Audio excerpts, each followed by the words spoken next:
all. In today's session, we are going to learn what is unemployment, what is unemployment, what would be the key highlights of these two terms. So let's begin with the introduction. Unemployment refers to you can say, an act of engagement of work or being employed by any organizations or institution so that they can contribute to the production of goods and services. In other words, we could say employment is an engagement of work or a people who are wholly engaged by an organization or by firms in respect to the or related to the production of goods and services that is actually called employment. It serves as a means of distributing that how to distribute the wealth, how to provide the purchasing power of all those workers who are currently or existingly engaged in a various industries or organization.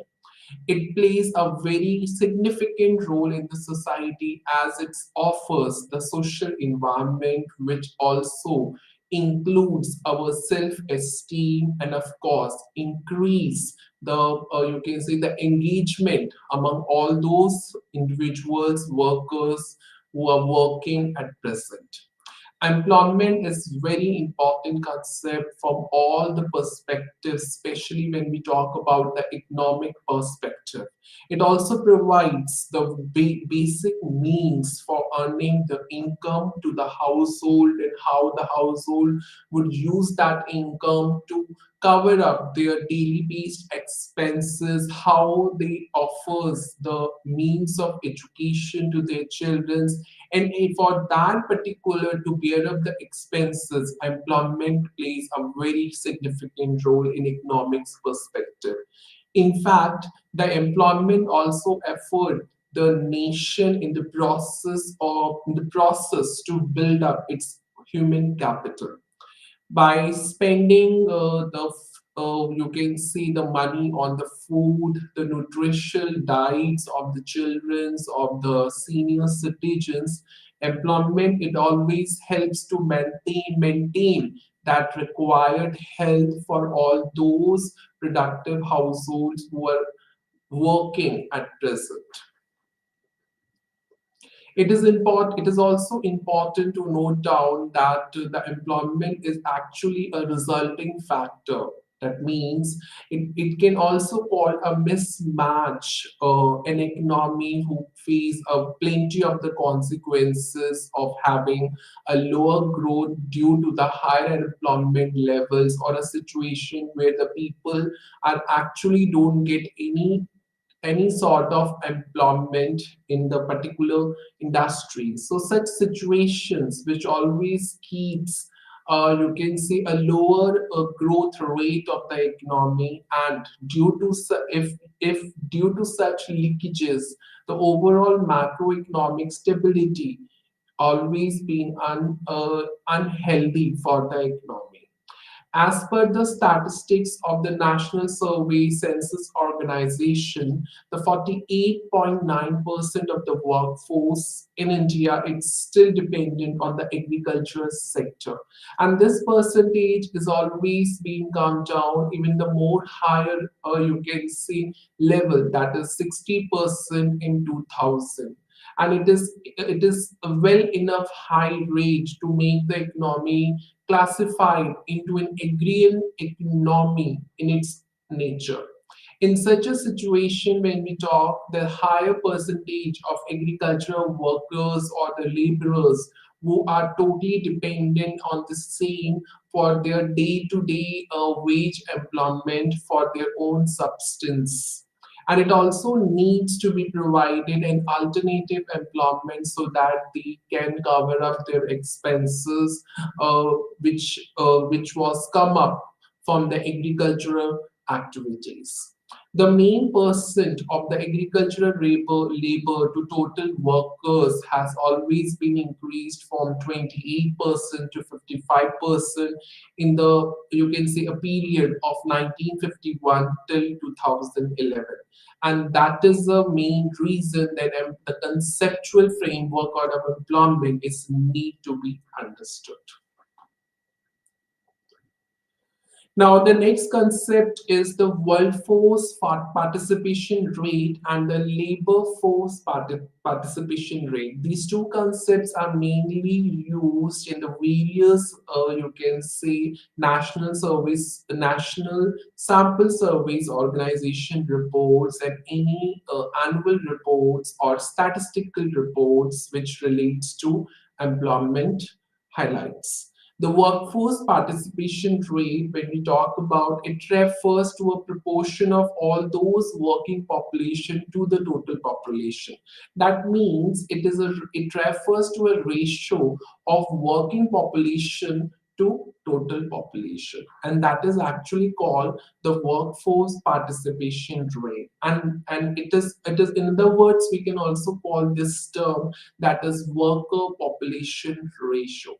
The next concept, that is the labor force participation rate. When we talk about this term, it always defined as those section of the working population plus working seeking population under the age group of 16 to 64 work age, which are being expressed in the percentage of the total population.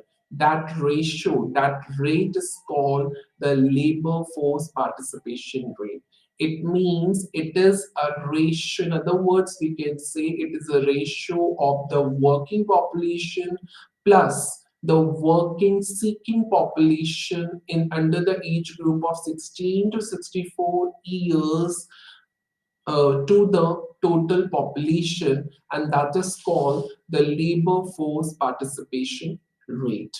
It is usually being expressed of the number of persons employed plus unemployed per thousand persons as per the National Sample Survey Organization's reports. So when we talk about the India in 2015 to 16, the labor force participation rate as per the usual principal status reports or classification, the total per persons including males and females has been to be or leads to 50.3%. When we classify according to the gender wise males and females, that means 75% is for males and the 24% for females. That means the higher percentage of males would involve, that is in labor force on the agricultural activities as compared to the females. That means there is a huge difference, that is more than the three times for males than females.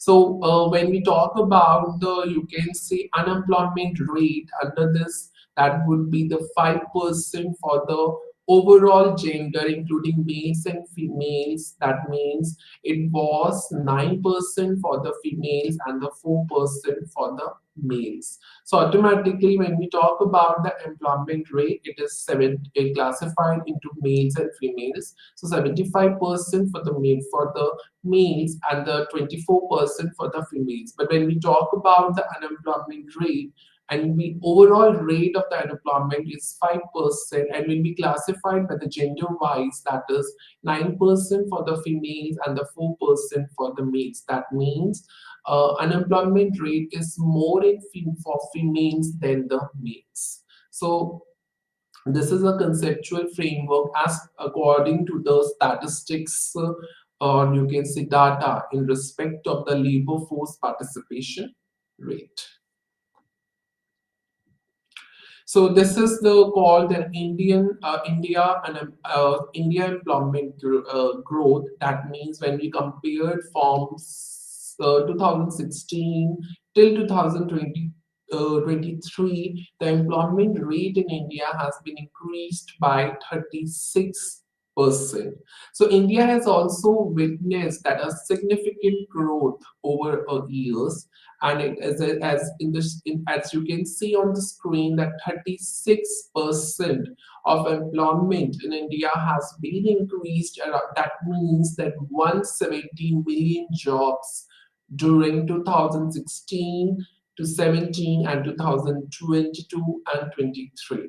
So when we talk about this statistic, it's always sustained a creation of the job across the various key sectors, including the manufacturing, including the cement, you can say textiles, garments, and of course the cosmetics industries. There's a plenty, and the retail sectors, finance sectors, where the creations of jobs or the job creation has been sustained, and the statistics also demonstrate a growth rate over the years. So when we talk about a diverse democratic country, a dynamic economy, and of course the dynamic in culture, it always celebrates a unity in diversity with diversities in cultures and Indian journey towards the employment. You can see categories. It's becoming now a global powerhouse which continues to inspire all over the world because of the increased rate of employment in India.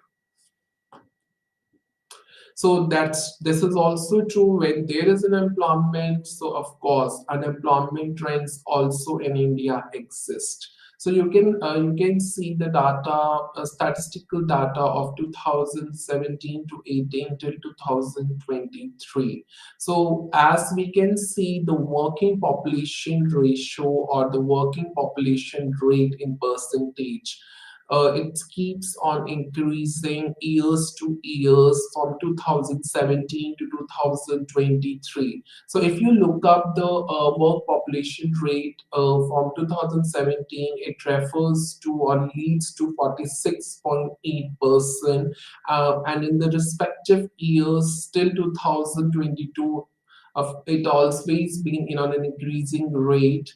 And when we reach to 2023, of course, the unemployment working population rate is also being increased. But when we compare to the unemployment rate, it's a huge difference between the ratios of the or the percentage of the working population ratio and the unemployment rate or ratio. So if we look up the unemployment rate, so it automatically, when we see the unemployment rate is also been declining from 2017 till 2022, and it's a small margin of the, you can say, the decrease numbers in unemployment rate since 2027 2017 to 18 6%. And when we look up in the respective years, that is 2018, 2019, 2020, 2021, the years, the percentage of the unemployment rate, it keeps declining and reach to till 2022 or 2023, it's 3.2% as compared to the working population rate. So when we compare to the working population rate, for with respect of the unemployment rate, the working population rate is more than the unemployment rate. As in the previous slide is already mentioned, the employment rate has been increased to 36% as compared to the previous years, and same the unemployment, as you can see in this, but at the current slide, that the working population rate, that means the employment rate, is almost increasing, you can see, years to years as compared to the unemployment rate. So this is the unemployment trends in India which has been shown on the screen. So this is the key highlights of the particular, you can see, the different segments of the employment growth.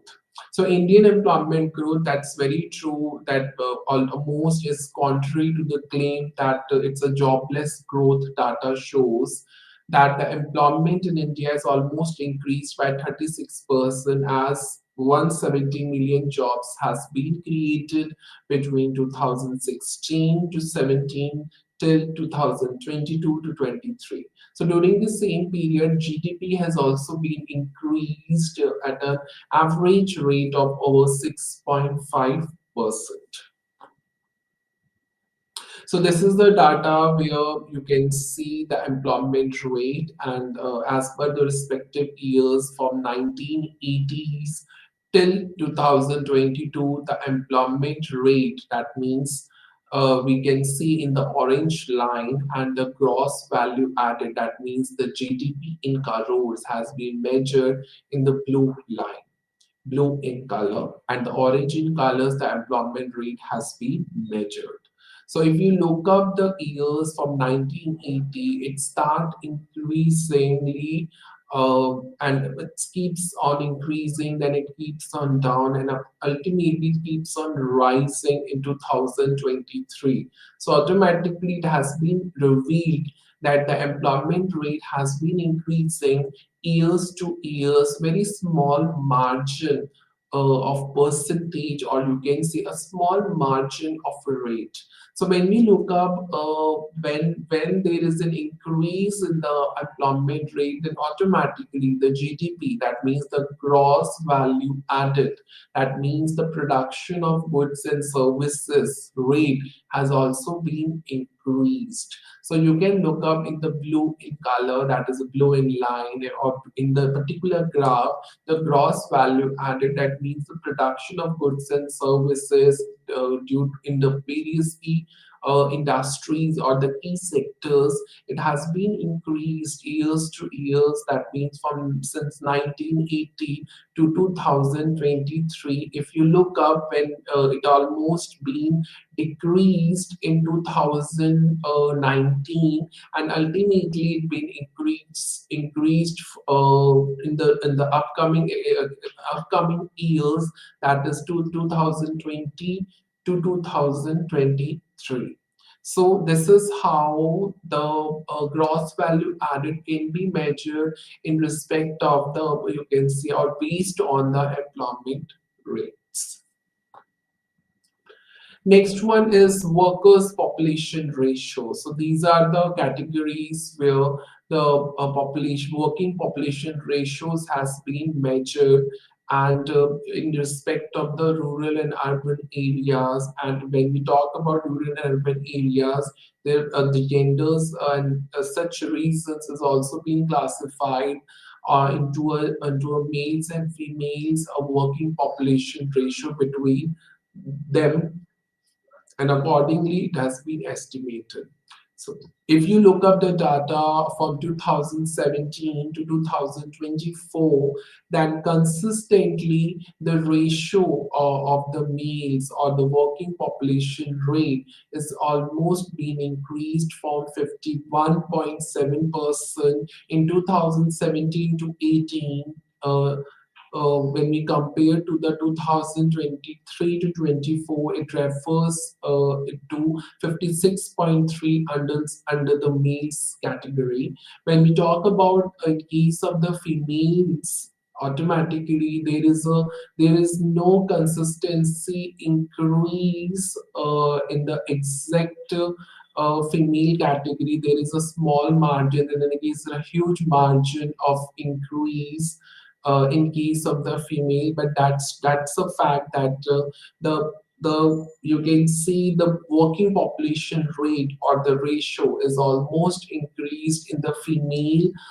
group, that would seen from 2017 to 18, 17.5% has been shown, and it keeps on increasing with the with you can see you can see you can strictly margin of the increase in the working population ratio in case of the females. And you can see the numbers in 2017 to 18 till 2023 to 24.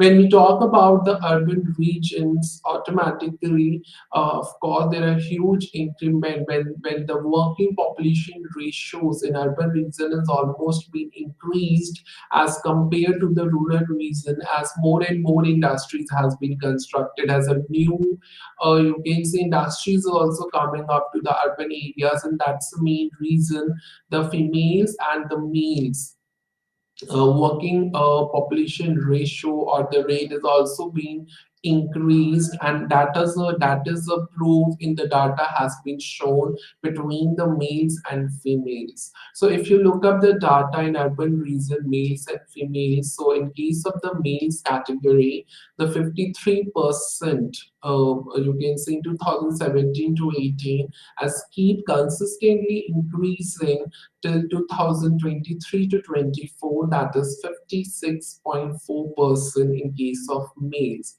When we talk about in case of the females in 2017 to 18, the working population ratio or rate is 14.2%, and when you look up the data, it keeps on increasing in the respective years and reach to 20.7% in 2023 to 24. So if we compare the region wise, automatically the urban population or the working population ratio in urban region is more than the rural region due to the various factors is being considered, which ultimately an increase in the employment rate.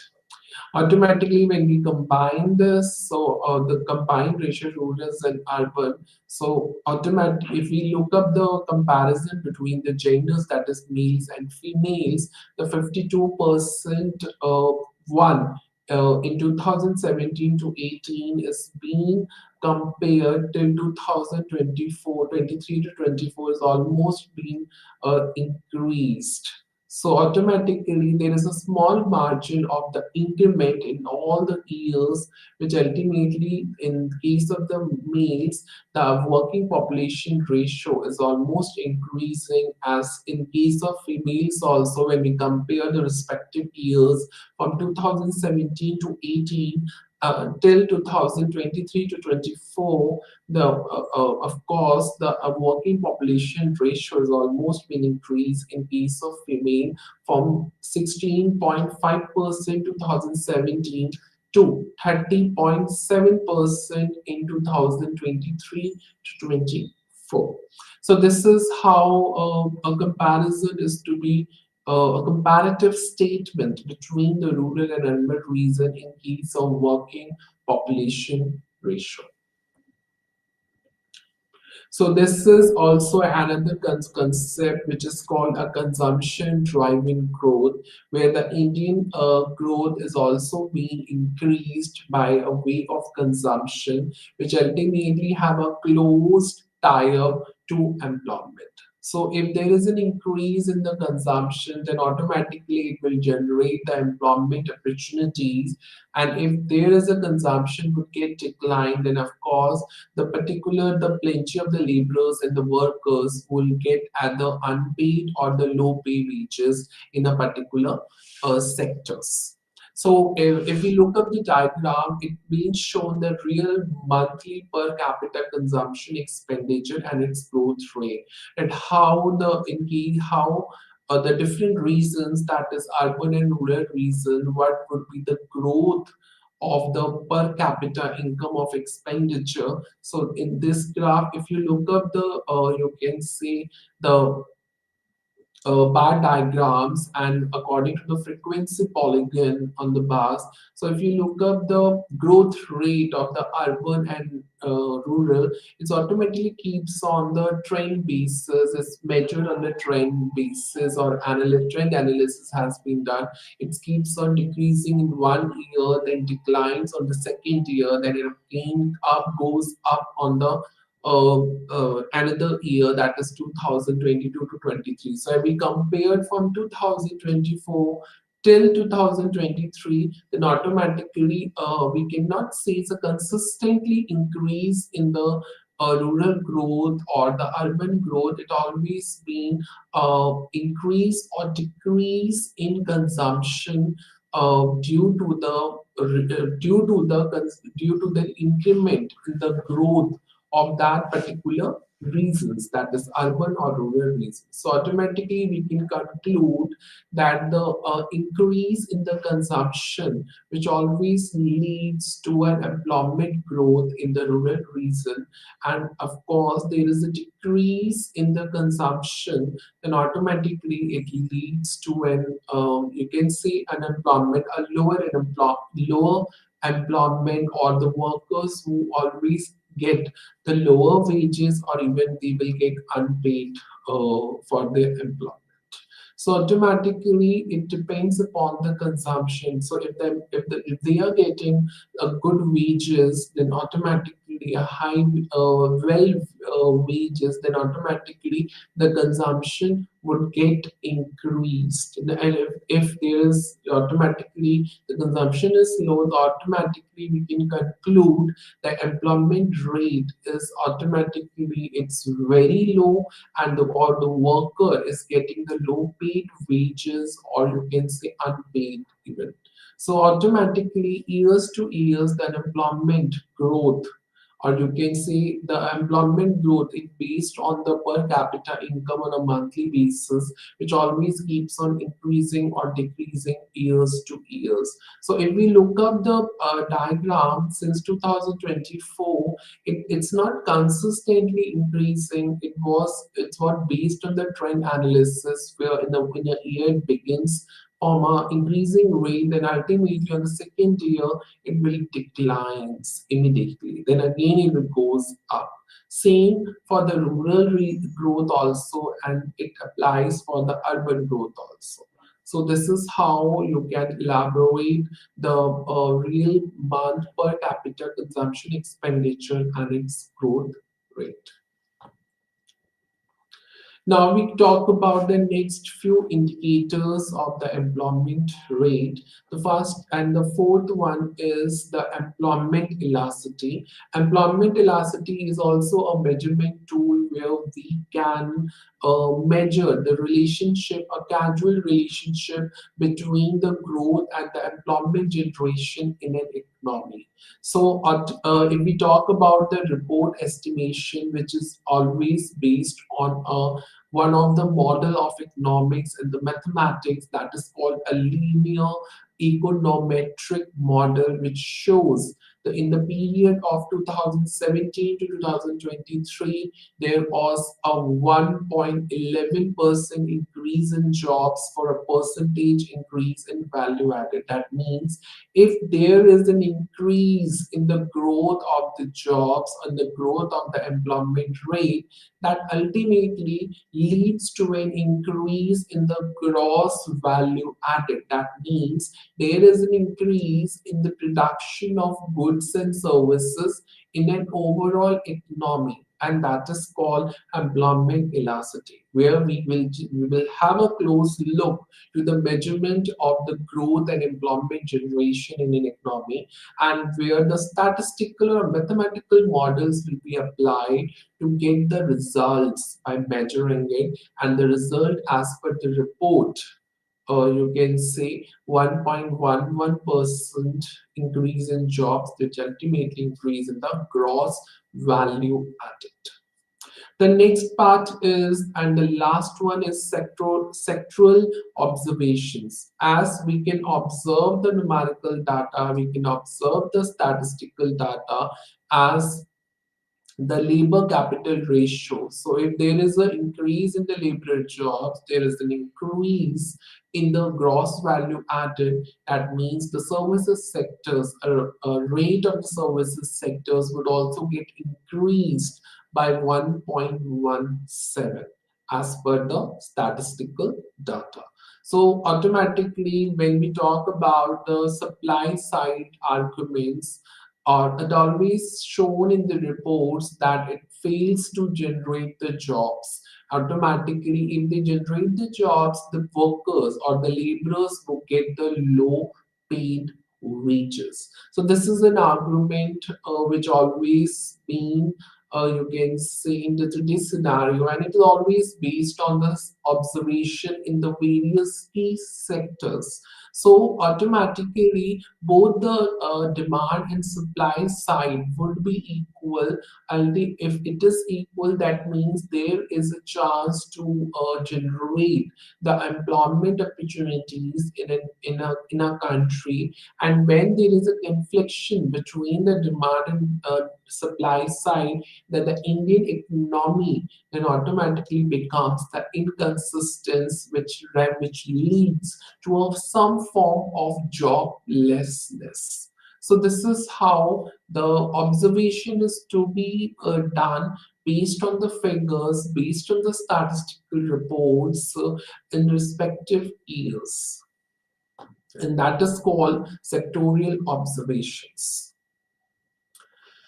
Now, this is how the Economic Survey of India, where the employment highlights is also being shown in the following points. So let's begin. The first one is improved labor market indicators.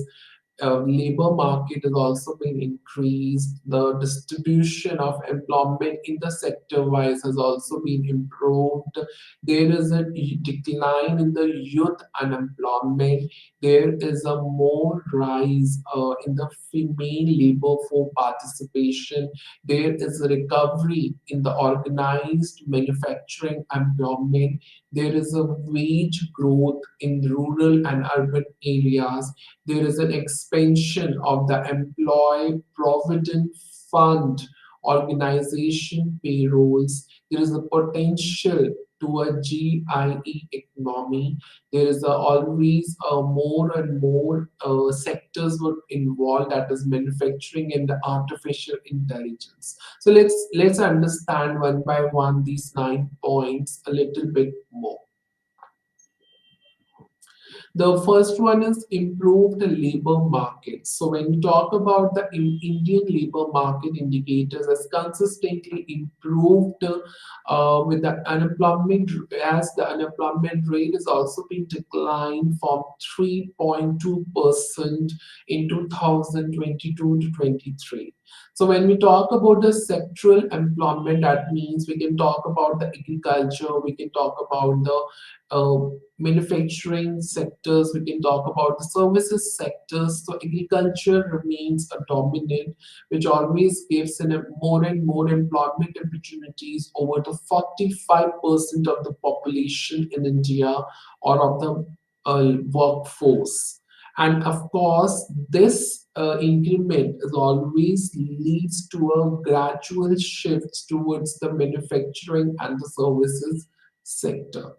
The next one is youth employment. So according to the you can say PLFS report, that is called the Profit Lenient Financial Statements reports, where the youth age under 15 to 29 years, the unemployment rate is also being declined from 17.8% in 2017 to 18 to 10% in 2022 to 23. That means there is a huge decline in the unemployment rate from 17.8% to 10% in 2022 to 23 as compared to 2017 to 18. The next parameter, that is female workforce participation, and of course the female labor participation rate is almost increased as the more and more females are mostly involved into a working sectors due to a supportive policy, and the companies and the industries are all coming up to more and more policies to be implemented, to be recognized for the females who are working into a different sectors.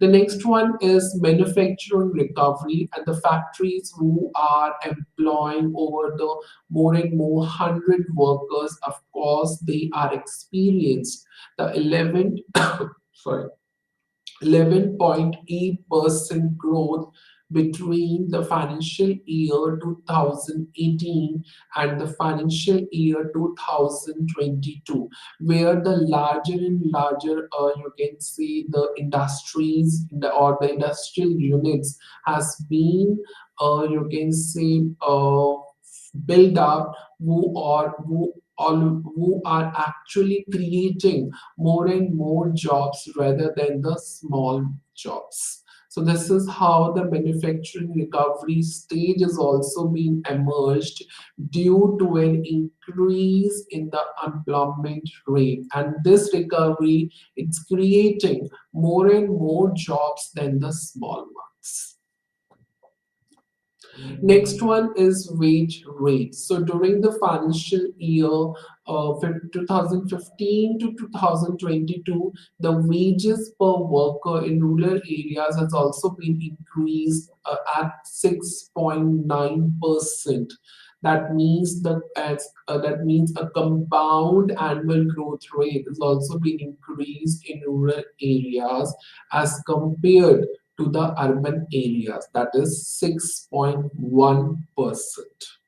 This growth is always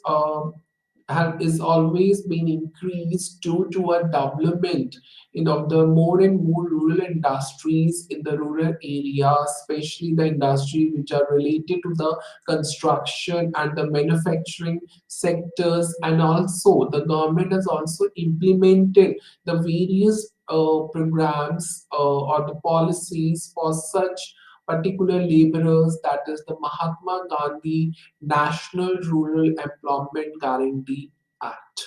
So this is a particular employment programs for the public who in the rural regions or in the all over the regions where the workers who are the laborers who are mainly engaged into a construction and the manufacturing sectors.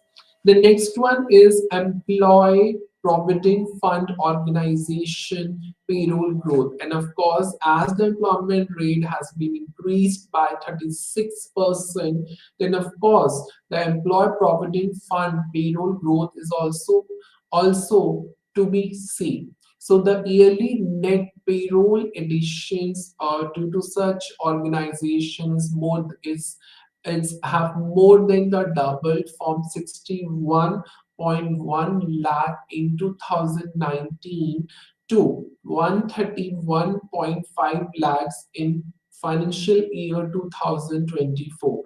That means the aim of this payroll growth is to create more and more employment opportunities and have a greater formalization of employment in an country. Next one is GIG economy. Indian GIG economy is almost expanding rapidly with the workforce sector, and where the workforce growth is to be seen to grow or is expected to grow to 2.35 crores by 2029 to 30. Then last, you can see sector, that is the manufacturing and artificial intelligence, where the manufacturing sectors remain shielded from the automation, which are offering the, you can say, continuous job growth opportunity. So when the artificial intelligence engaged into in every sector, it creates a more and more job opportunities for the youth and the particular youth who are mainly seeking and searching for a job in respect of the manufacturing sectors along with the artificial intelligence or involved in an automation. They also get the employments in the way in this particular sector, that is called the manufacturing sectors. Now we come up to an Indian economic profile. So Indian economic performances in the last, you can see, years as compared to the financial year 2023 to 24, it's called robust growth. That means the real GDP has been estimated to grow by 8.2% in financial year 2023 as compared to last year, leads to 7.0. So the nominal gross domestic product growth rate is also being increased to 9.6% in 2023 to 24 as compared to the last year, that is 14.2%. The next concept is the real gross value added has also been grown by 7.2% in 2023 over 6.7% in 2022 to 23. And this growth value added has been a significant growth in the manufacturing sectors by 9.9% in 2023 to 24 as compared to the last year, that is 2022 to 23. And it's not about any growth in the manufacturing sectors while comparing the 2 years, and it also growth and is also been estimated to have or to grow in the various sectors like mining and quarrying sectors as well. So the real gross value added and the real gross domestic product has also been estimated that to grow by 6.3% and the 7.8% respectively in the last quarter of the financial year 2023 to 24. And of course, when it comes to the in lakhs in rupees, so the real GDP is also has also been estimated to achieved you can say a level of 173.282 lakh crores in the year 2023 to 24 against the you can say the first you can say quarter of estimation of the gross domestic product in year 2022 to 23 of 1607 lakhs crores. So automatically in 2023 to 24, the real GDP has been increased, a huge increase as compared to the year 2022 to 23.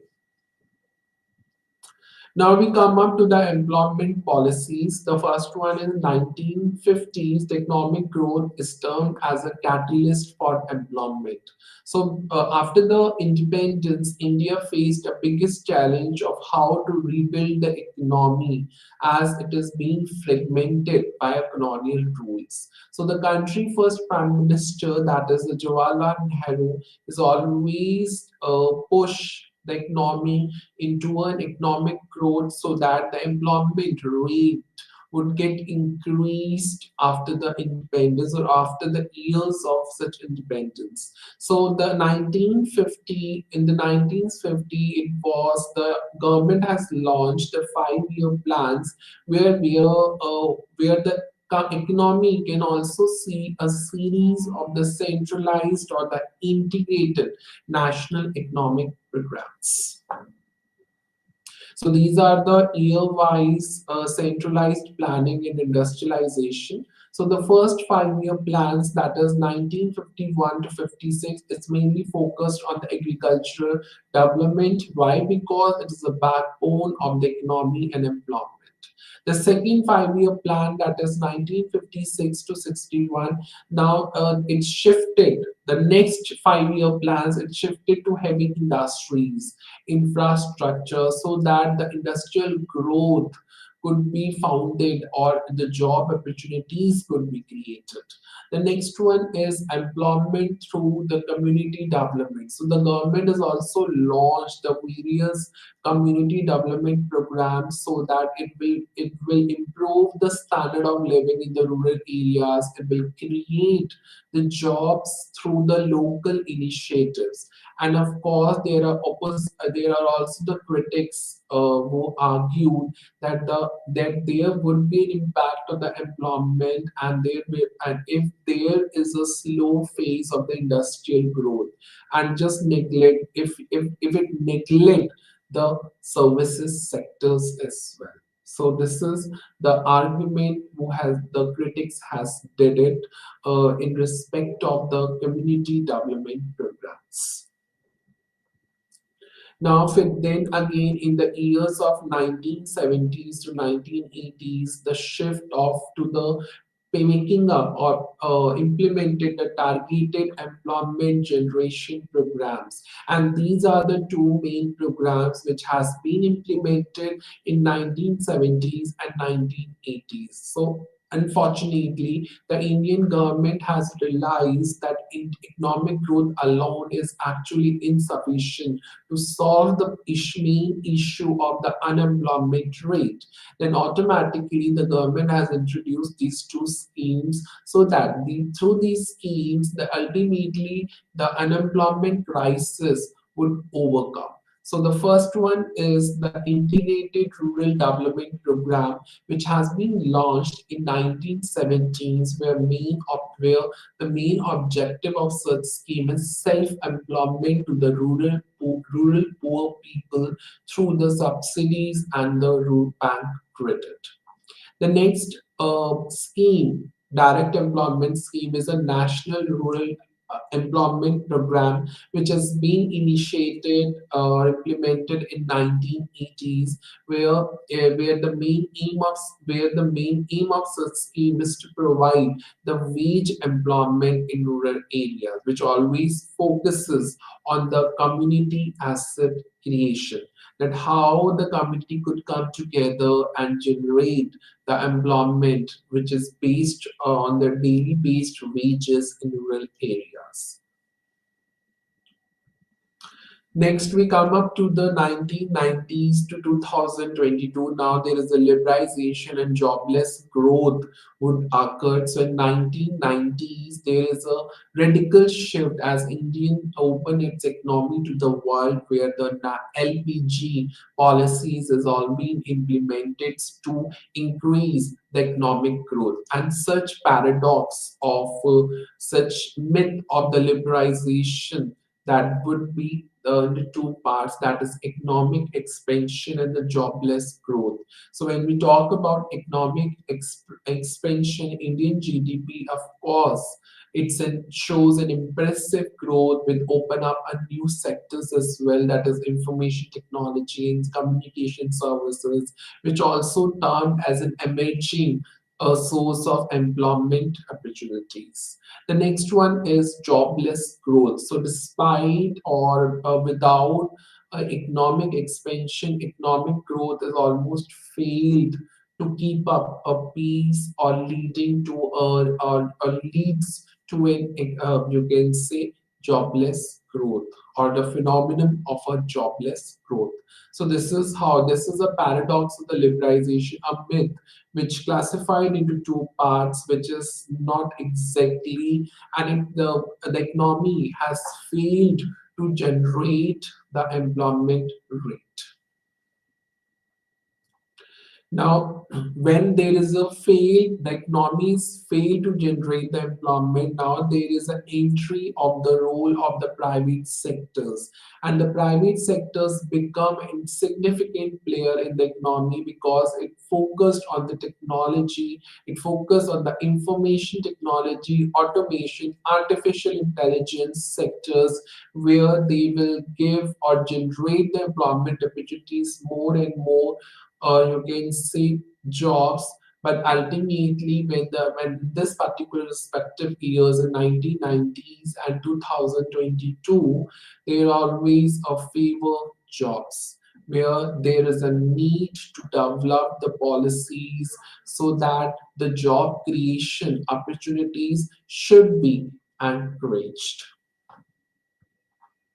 And in the post, next is the post 2002 era, that means after 2002, there is a development of a demand driven employment initiatives. As there is a situation of the unemployment, the government takes a very active role in launching such initiatives, and one of the initiatives the government has launched, that is the NERGA, that is National Rural Employment Guarantee Act 2005.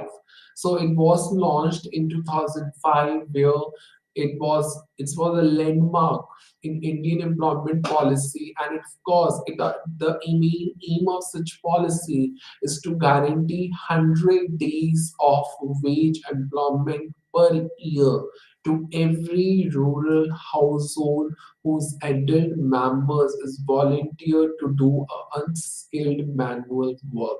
So this scheme is almost a rural poor people who doesn't have any sort of employment and who do work on a voluntary basis. So this scheme has been launched to such people for 100 days of wage employment per year to every rural household.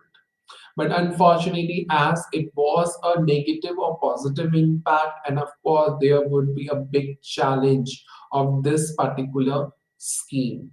So the significant outreach. So of course, this scheme has a broad reach, and of course, it provided the employment opportunities at that period in 2005 onwards to the millions of the rural people and helping to elevate the poverty to some extent. But the challenge has also been there. The issues like delayed payments, bureaucratic issues, the temporary nature of the job has always raised a question about the big impact or a long-term impact of the particular scheme or employment initiative or act. So this is the main advantage of this scheme and a main challenge of this scheme as well after 2002. Now we can talk about the reflections that how the employment, what would be the effectiveness of the employment policies.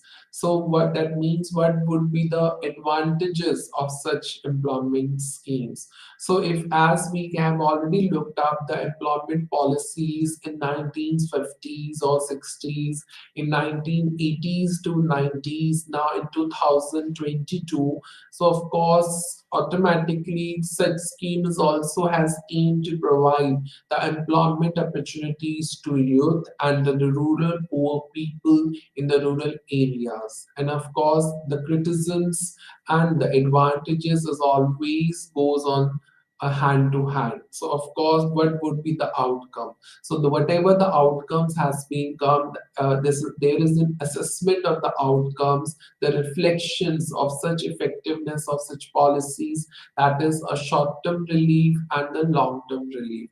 Many policies provided an immediate relief, but actually it failed to provide or to fulfill the need for the long-term employment generation. And the next one is urban rural division. So this disparity in the employment opportunities between the rural and urban regions, of course, are one of the major concerns. Informal economy, that is the next concept is informal economy. So the informal economy represents or refers to all those enterprises which are not being registered, where the workers who are working in such enterprises who do not provide any sort of social protection or social securities to such employees. In many parts of the developing countries like India, informality is almost being reduced as compared to the urban areas, and it could be seen informal formality could be seen in the rural areas and those areas that actually belongs to poverty and having you can say more and more unemployment rates. So after witnessing as the economic growth over the last 2 decades has been increased and the 90% of the workers in India has remained informally employed, where they don't get any permanent employment, they don't get it's just get a temporary employment, and of course the 90% of the workforce are informally employed. That means it producing about the half virgin or half percent or 50% of the gross domestic product. As per the periodic labor force survey, 75% of the informal workers are actually self-employed, and the casual wage workers are also involved with an average earnings or the and getting a very lower wages than the regular salaried workers. So this is a scenario of the informal economy. This is a scenario of the informal enterprises.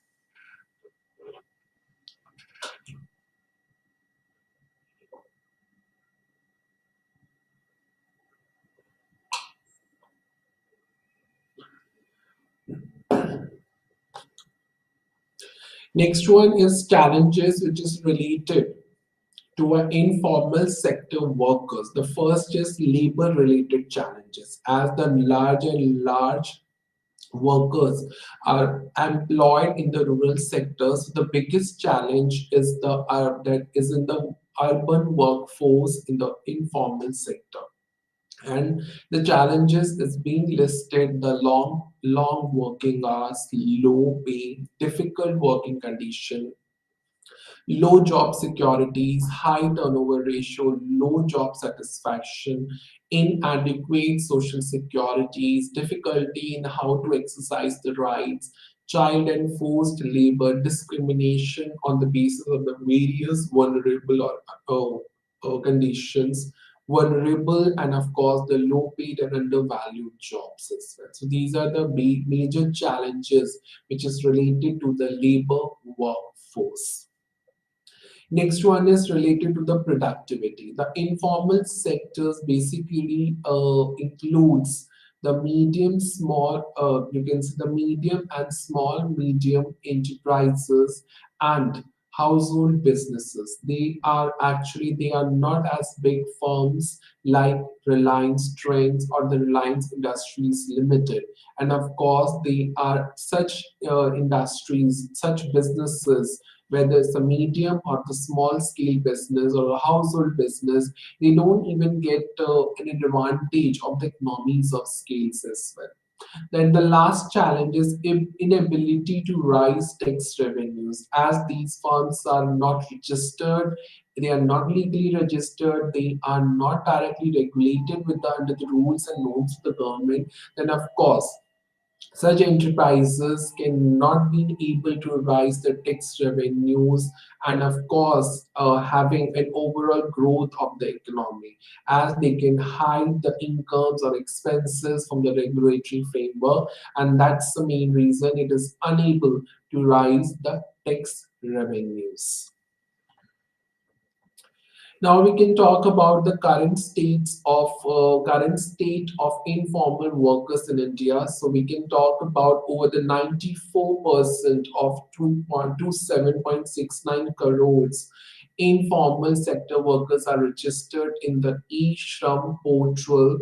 You can check on this portal. The data is already mentioned there that about 94% of the labor workforce, that means in 27.69 crores workers is already registered in this portal, who are having a monthly income of rupees 10,000 or below and over.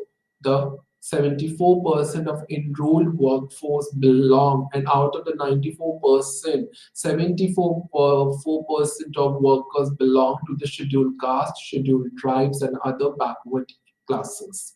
The proportion of the general category of such workers is 25.56%. And of course, the data which has been shown through the eShram portal, 94.11% are already registered as an informal sectors who's having an income, and 4.36% who having a monthly income of 10,000 to 15,000 rupees. These are the related initiatives for unorganized workers. These are the various schemes at present where for the unorganized workers, that is Pradhan Mantri Jeevan Jyoti Bima Yojana, that is a social security schemes for the unorganized worker which has been implemented by the government of India. Pradhan Mantri Suraksha Bima Yojana, Ayushman Bharat Pradhan Mantri Jan Ayogya Yojana, Pradhan Mantri Shram Yogi Manthan Yojana.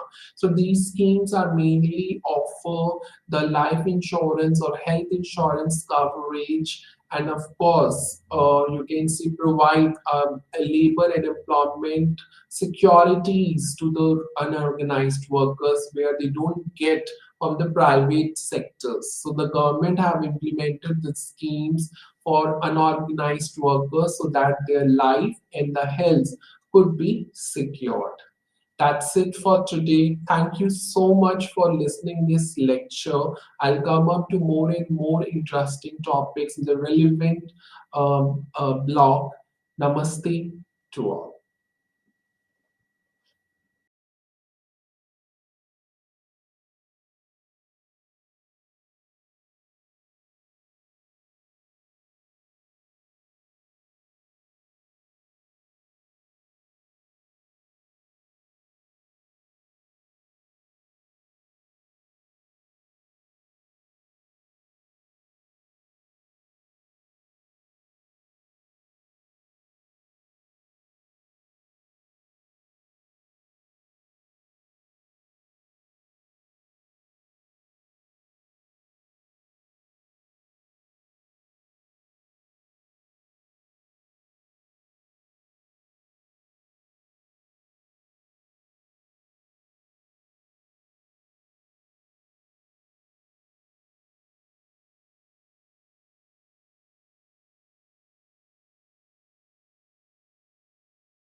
నమస్కారం. ఈరోజు మనం వచ్చి civil society అంటే మన పౌర సమాజం యొక్క పాఠం ఈరోజు మీకు నేను వివరిస్తాను. సివిల్ సొసైటీ అంటే పౌర సమాజంలో అన్న అరిస్టాటిల్, సిసిరో వంటి సాంప్రదాయక గ్రీకు గ్రీకు సిద్ధాంతవేత్తలు, రోమన్ తత్వవేత్తలు వీళ్ళందరూ కూడా పౌర సమాజాన్ని గురించి తెలియజేశారు. వాస్తవానికి అరిస్టాటిల్ ఈ పదం యొక్క మొట్టమొదటి ఉపయోగంలో ఘనత పొందినాడు. పౌర సమాజం గురించి చెప్పిన వ్యక్తి అరిస్టాటిల్. అయితే ఈ సమయంలో రాజకీయ సంస్థకు పర్యాయ పదం తీసుకోబడింది. నేటి ప్రపంచంలో పూర్తిగా వ్యతిరేకంగా కాకుండా అభివృద్ధి చెందుతుంది. సమాజం, పౌర సమాజం బాగా అభివృద్ధి చెందుతుంది. అభివృద్ధి చెంది రాష్ట్రానికి భిన్నమైన ప్రవృత్తిని కల్పిస్తుంది. కాబట్టి పౌర సమాజం అనేది నేడు జీవన విధానంలో దీనికి ఎంతో ఉపయుక్తమైంది. అంటే పౌర సమాజం యొక్క ఆధునిక ఆలోచన పౌర సమాజం యొక్క ఆధునిక ఆలోచన యొక్క 18వ శతాబ్దంలో వీటి గురించి తెలియజేయబడింది. అంటే స్కాటిష్ మరియు కాంటినెంటల్ జ్ఞానోదయ యుగంలో దాని పుట్టుకను చూసింది. థామస్ ఫైన్, జార్జ్ హెగెల్ వరకు రాజకీయ సిద్ధాంతకర్తల ద్వారా పౌర సమాజం సమాంతరంగా కానీ రాష్ట్రానికి భిన్నంగా ఉండాలని ఆలోచన అభివృద్ధి చేయబడింది. వారి ప్రకారం పౌర సమాజం పౌర సమాజం ఒక డొమైన్ అంటే ఒక వ్యవస్థ, ఒక ఒక ప్రాంతము. అక్కడ పౌరుల యొక్క సంఘం వారి యొక్క అభిరుచులు మరి కోరికలు మరి వారి యొక్క కోరికలకు అనుగుణంగా ఆ యొక్క పౌర సమాజం నడుస్తుందని చెప్పబడుతుంది. ఈ ఆలోచన విధానం యొక్క ప్రతిబింబాలు బూర్జువా మరియు ప్రైవేట్ పెరుగుదల వంటి మారిన ఆర్థిక వాస్తవాలతో మనము చూడవచ్చును. అయితే ఈ యొక్క విధానంలో పౌర సమాజంలో భారతదేశం కూడా ఈ పౌర సమాజం నుంచి ప్రపంచంలోని అన్ని దేశాలు కూడా ఈ పౌర సమాజం గురించి తెలియజేయబడుతుంది. అంటే పౌర సమాజం యొక్క ఆధునిక ఆలోచన 18వ శతాబ్దం చివరిలో స్కాటిష్ మరియు కాంటినెంటల్ జ్ఞానోదయ పుట్టుక నుంచి మనం ఎలాగైనా తెలుసుకున్నామో వాటి ద్వారా ఈ యొక్క భారతదేశ విధానాలు కావచ్చు, ప్రపంచంలోనే కావచ్చు, వీటిని మనము 19వ శతాబ్దంలో రాజకీయ తత్వవేత్తల దృష్టి పారిశ్రామిక విప్లవం యొక్క సామాజిక మరియు రాజకీయ పరిణామానికి మళ్లించినందుకు ఈ యొక్క విషయం చెప్పబడింది. అయితే మార్క్సిస్ట్ సిద్ధాంతకర్తలు ఆంటోనియో గ్రామేస్కి పౌర సమాజానికి ప్రాతినిధ్యం వహించడానికి పౌర సమాజం ఆలోచనలను మనం పునరుజ్జీవింపజేసినాడు. దౌర్జన్యానికి వ్యతిరేకంగా స్వతంత్ర రాజకీయ కార్యకలాపాలకు ప్రత్యేక కేంద్రంగా ఇది పునరుజ్జీవించబడింది. 1970 మరియు 80లో మధ్య యూరోప్లో మరియు అమెరికా రాష్ట్రాల్లో కూడా ఈ నియంత్రిత వ్యతిరేక పోరాటాన్ని వ్యక్తులపై గ్రామీ ఆలోచనలు ప్రభావం చూపించింది. కాబట్టి బెర్లిన్ కూడా కూలిపోయినప్పుడు చెక్, హంగేరియన్ మరియు పోలీస్ కార్యకర్తలు పౌర సమాజం యొక్క బ్యానర్లు తమను తాము చుట్టి విరోచిత గుణాన్ని కలిగి ఉన్నారని 1990 అంటే ఎప్పుడైతే తూర్పు జర్మనీ, పశ్చిమ జర్మనీ ఈ మధ్యలో ఒక గోడ కట్టుకున్నారు. వాళ్ళు విభజించబడింది. కానీ ఎప్పుడైతే ఆ గోడ కూలగొట్టి జర్మనీ ఏకీకరణ జరిగిందో అప్పుడు పౌర సమాజం గురించి గొప్పగా చెప్పడం జరిగింది. 1990లో సివిల్ సొసైటీ పౌర సమాజం అనే పదబంధాన్ని రాజకీయవేత్తల నుండి సగటు పౌరుడి వరకు ప్రతి ఒక్కరూ దాన్ని మంత్రంగా ఒక కీగా ఉపయోగించడంతో గ్లోబల్ అరేనాలో సంచలనాత్మక పదంగా మారింది.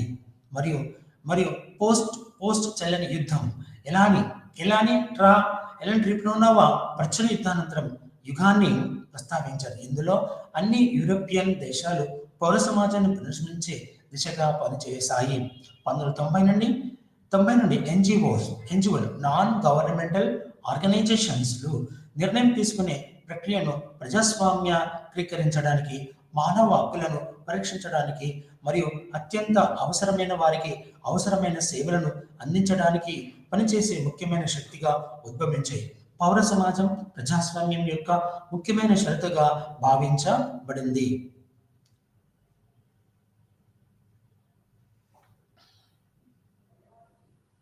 లారీ డైమండ్ ఇది బహిరంగ, స్వచ్ఛంద, స్వీయ ఉత్పత్తి, స్వీయ మద్దతు మరియు స్వయం ప్రతిపత్తి కలిగిన వ్యవస్థీకృత సామాజిక జీవితం యొక్క రాజ్యంగా చెప్పాడు. అంటే బహిరంగంగా స్వచ్ఛంద సమాజం. ఈ పౌర సమాజంలో అందరూ కుల మత వర్ణ లింగ భేదాలు లేకుండా అందరూ తమ యొక్క వృత్తిని చేపడతారు. తర్వాత దీనిని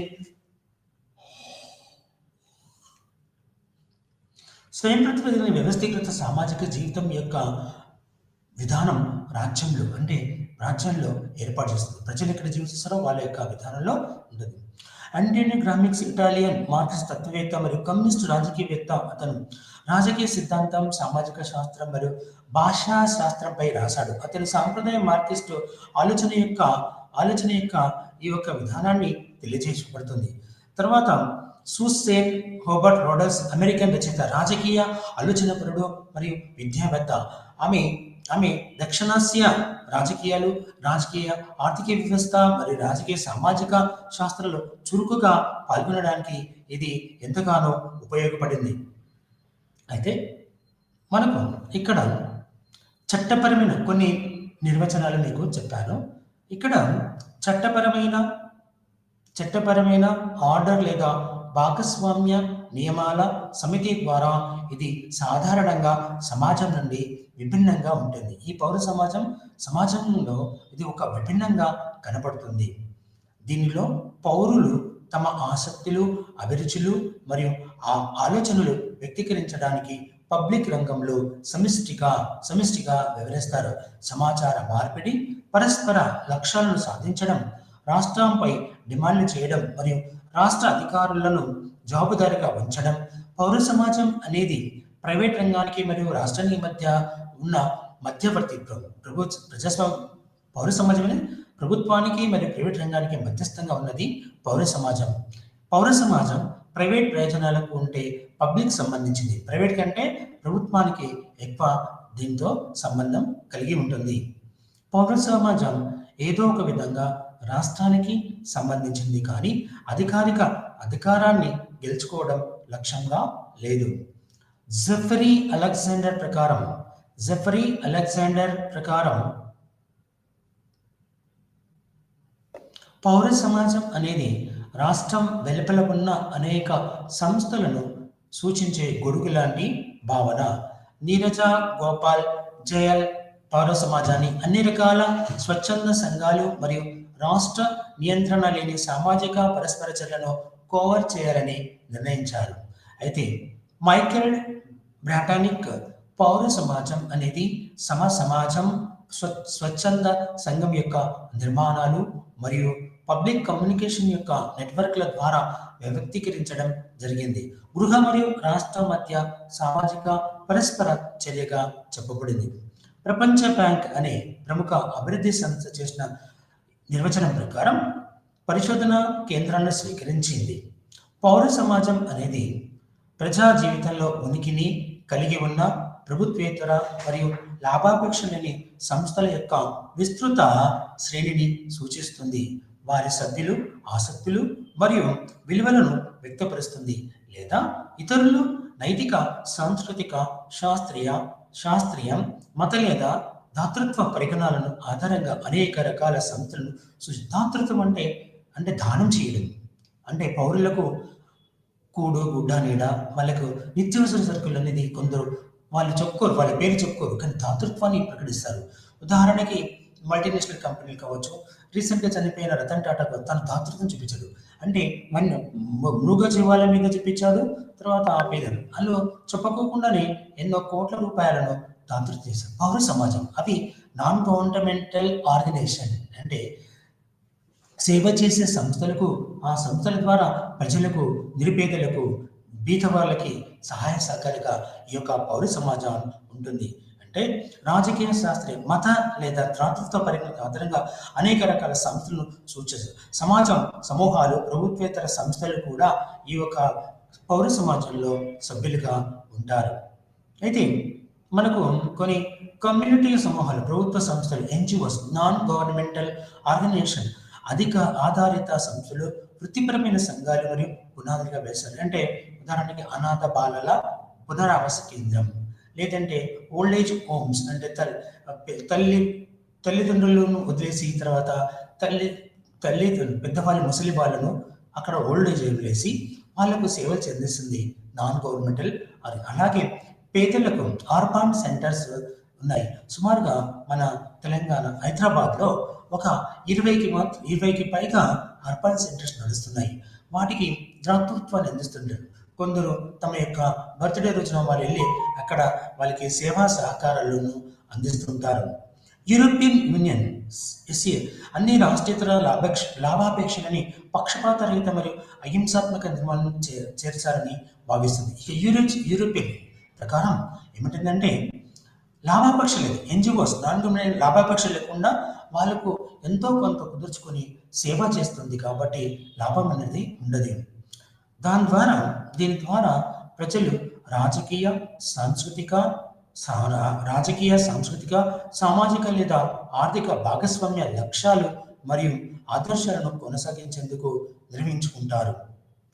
ఉదాహరణకు అంటే వాటి యొక్క లక్ష్యం ఏంటంటే ఆ సంస్థలో ఉన్న విద్యార్థులు కావచ్చు, ఇంకెవరైనా ఓల్డ్ ఏజ్ వాళ్ళ యొక్క జీవితాన్ని ఉన్నత స్థాయికి చేర్చడానికి ఈ సంస్థలు. అయితే సభ్యత్వ ఆధారంగా అంటే సిఎస్ఓ కమ్యూనిటీ సర్వీస్ ఆర్గనైజేషన్లో వీళ్ళ సభ్యత్వమైన వారికి ఆధారభూతమైన సేవాధారితమైన పరిశోధన సంస్థలు, లింగాధారితమైన సంస్థలు, ఎల్జిబిటి సంస్థలు, సహకార సంఘాలు, వృత్తిపరమైన మరియు వ్యాపార సంఘాలు, మీడియా మరియు లాభాపేక్ష లేని సంస్థలు, సామాజిక భాగస్వాములని పిలవడానికి సిఎస్ఓలు యొక్క నిర్దిష్ట మార్గాన్ని ఏర్పరచుకున్నాయి. అయితే పౌర సమాజ పర్యావరణ వ్యవస్థ సాధారణంగా దాని పరిధిలోనే ఉంటుంది. ఎన్జిఓలు నాన్ గవర్నమెంటల్ ఆర్గనైజేషన్లు, లాభాపేక్ష లేని మరియు సంఘ ఆధారిత సంస్థలు వ్యవస్థీకృత నిర్మాణం లేదా కార్యాచరణను కలిగి ఉంటాయి మరియు సాధారణంగా నమోదు చేయబడిన సంస్థలు మరియు సమూహాలు సోషల్ మీడియా అంటే సామాజిక మాధ్యమాల ద్వారా ఆన్లైన్ సమూహాలు నిర్వహించగలిగే కార్యకలాపాలతో కలిగి ఉంటాయి.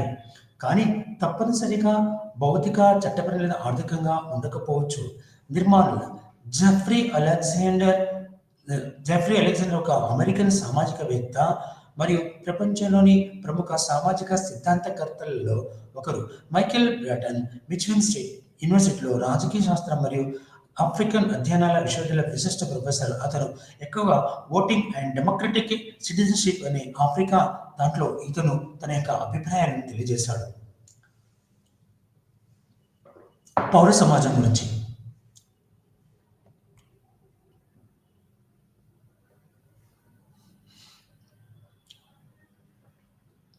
అయితే ఈ యొక్క పౌర సమాజంలో కొన్ని ముఖ్యమైన విషయాల్ని ఆన్లైన్ లేదా భౌతికమైన సామూహిక చర్య యొక్క ఆన్లైన్లో తమ యొక్క సామాజిక మాధ్యమాలు వాట్సాప్, ట్విట్టర్, ఫేస్బుక్, యూట్యూబ్ వీటి ద్వారా వాటి యొక్క ప్రచార మాధ్యమాలు జరుగుతాయి. అవి ఏ సంస్థలు ఎలా పనిచేస్తున్నాయి, మనం గూగుల్లో కూడా ఏ సామాజిక సంస్థ ఎక్కడుంది, అది దాని యొక్క సేవలు ఎలా వస్తుందో అనేది ఈ యొక్క పౌర సమాజం గురించి తెలియజేయబడుతుంది. మత నాయకులు, విశ్వాస సంఘాలు మరియు విశ్వాస ఆధారిత మత నాయకులు అంటే హిందూ, ముస్లిం, సిక్, ఈసాయి, ఇక అనేకమైన మతాలు ఉన్నాయి. జైనం, బౌద్ధం. భారతదేశంలో భిన్న మతాలు ఉన్నాయి. వాటి ఆధారంగా కొన్ని సంఘాలు ఉంటాయి. ఆ సంఘాల ద్వారా వాటి సేవాకరణ. ఉదాహరణకి రామకృష్ణ మిషన్, రామకృష్ణ మఠం.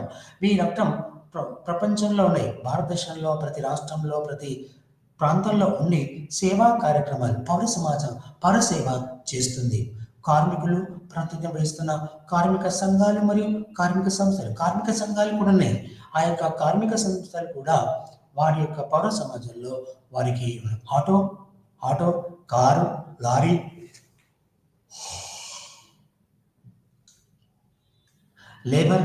లేబర్ యూనియన్ ఇలా వివిధ కార్మిక సంఘాలు కూడా వాటి యొక్క ప్రయోజనానికి ఆ సంఘాలుగా ఏర్పడి వాటి యొక్క అభివృద్ధి కోసం పనిచేస్తాయి.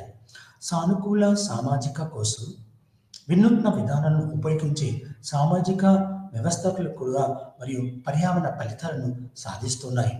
స్థానిక స్థాయిలో అట్టడుగు సంఘాలు మరియు కార్యకలాపాలు. స్థానిక స్థాయిలో అంటే ఊరు, ప్రాంతము, ఒక ఏరియా ఆ యొక్క అట్టడుగు పిల్లలు అంటే తినడానికి తిండి, కూడు, గుడ్డ సరి లేని వాళ్ళందరికీ ఈ యొక్క పౌర సమాజాలు సేవలు అందిస్తున్నాయి.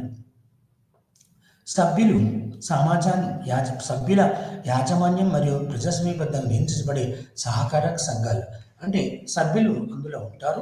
అందులో ఉన్న సభ్యులందరూ కలిసి ఉదాహరణకి లయన్స్ క్లబ్ అందులో సభ్యులుండి ఆ సభ్యులు వివిధ ప్రాంతాల్లో వాళ్ళు అనుకున్న సంస్థలకి సేవ సహకారాన్ని సహాయ సహకారాలను అందిస్తారు. ఇవన్నింటిని ఇప్పుడు మనం పేర్కొన్న వాటిని పైన పేర్కొన్న వాటిని పౌర సంఘం యొక్క కొన్ని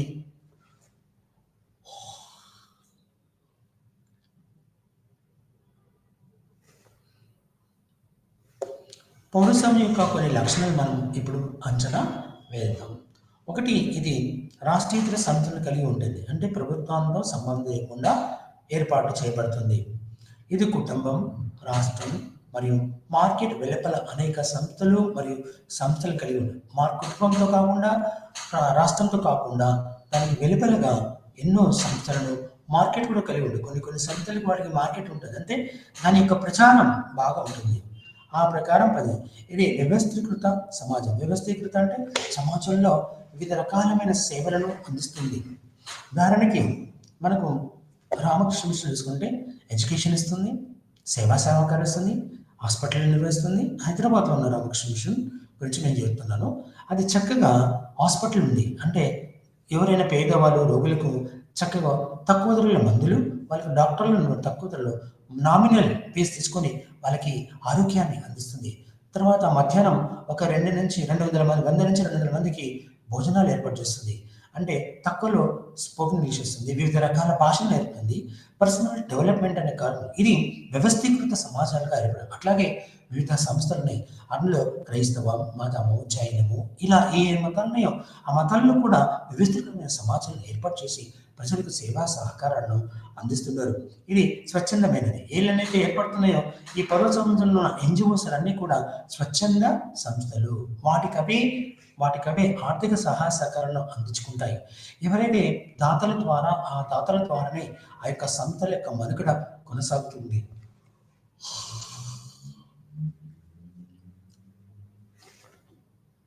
ఇది అటానమస్ బడి, అంటే ఈ ఎన్జిఓస్లన్నీ కూడా అటానమస్, సొంతంగా తమ యొక్క కార్యకలాపాలను నిర్వహిస్తూ ఉంటాయి. ఇది లాభాపేక్ష లేని సంస్థ. పౌర సమాజంలో ఎన్జిఓస్ అన్నిటి కూడా లాభాపేక్ష లేకుండా తమ యొక్క కార్యకలాపాలను నిర్వహిస్తాయి. ఎక్కడైతే అవకాశం ఉందో, ఎక్కడ ప్రమాదాలు జరుగుతాయో, అగ్ని ప్రమాదాలు కావచ్చు, భూకంపాలు జరగవచ్చు, వరదలు వచ్చినప్పుడు ముందుగా ఈ సంస్థలు ఎవరి యొక్క పర్మిషన్ లేకుండానే, ఎవరి యొక్క అనుమతి లేకుండానే అక్కడికి వెళ్ళి సేవా సహాయ సహకారాలను అందిస్తూ ఉంటాయి. ఇది రాష్ట్రంతో పాటు పౌరుల యొక్క పరస్పర చర్యను అనుమతిస్తుంది. తద్వారా పాలనా ప్రక్రియలో పౌరుల భాగస్వామ్యాన్ని బలోపేతం సులభతరం చేస్తుంది. భారతదేశంలో సివిల్ సొసైటీలు భారతదేశంలో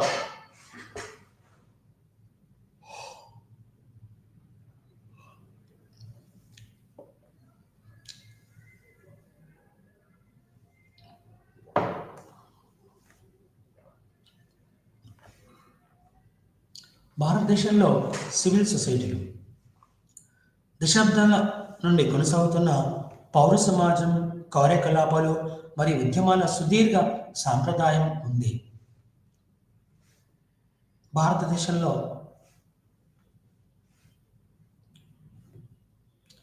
సుదీర్ఘ సాంప్రదాయం ఆధారం ఉంది. అంటే భారతదేశంలో పౌర సమాజాలు ఎలా ఏర్పడ్డాయో చెప్తారు. భారతదేశంలో పౌర సమాజం యొక్క మూలాలను వేదకాలంలో గుర్తించవచ్చు. భారతదేశంలో వేల సంవత్సరాల క్రితం వేదాలు ఋగ్వేదం, యజుర్వేదం, సామవేదం, అధర్వణ వేదం, ఈ చతుర్వేదాల్లో ఈ యొక్క పౌరసత్వం నుంచి తెలియజేయబడుతుంది. అంటే భారతదేశంలో హిందూ, ముస్లిం, సిక్, ఈసాయి, బౌద్ధం, జైనం వంటి వివిధ మతాలు అన్ని ప్రవర్తనపై ఒత్తిడిని కలిగించాయి. అది చివరికి సమాజానికి మరియు మానవాళికి ఎంతో ఉపయోగకరంగా ఉంటుందని చెప్పబడుతుంది. అయితే ఇది భారతదేశంలో భిన్న కులాలు ఉన్నాయి. అయితే ఇతరుల కోసం ఇవ్వడం, ఇక్కడ ఏమంటుందంటే ప్రతి ఒక్క మతం కూడా ఇతరులకు సేవ చేయాలి, ఇతరులకు ఇవ్వడం అనే దానికి ఉంటుంది. కాబట్టి అనే భావన మతాల్లో చాలా వరకు పొందుపరిచింది.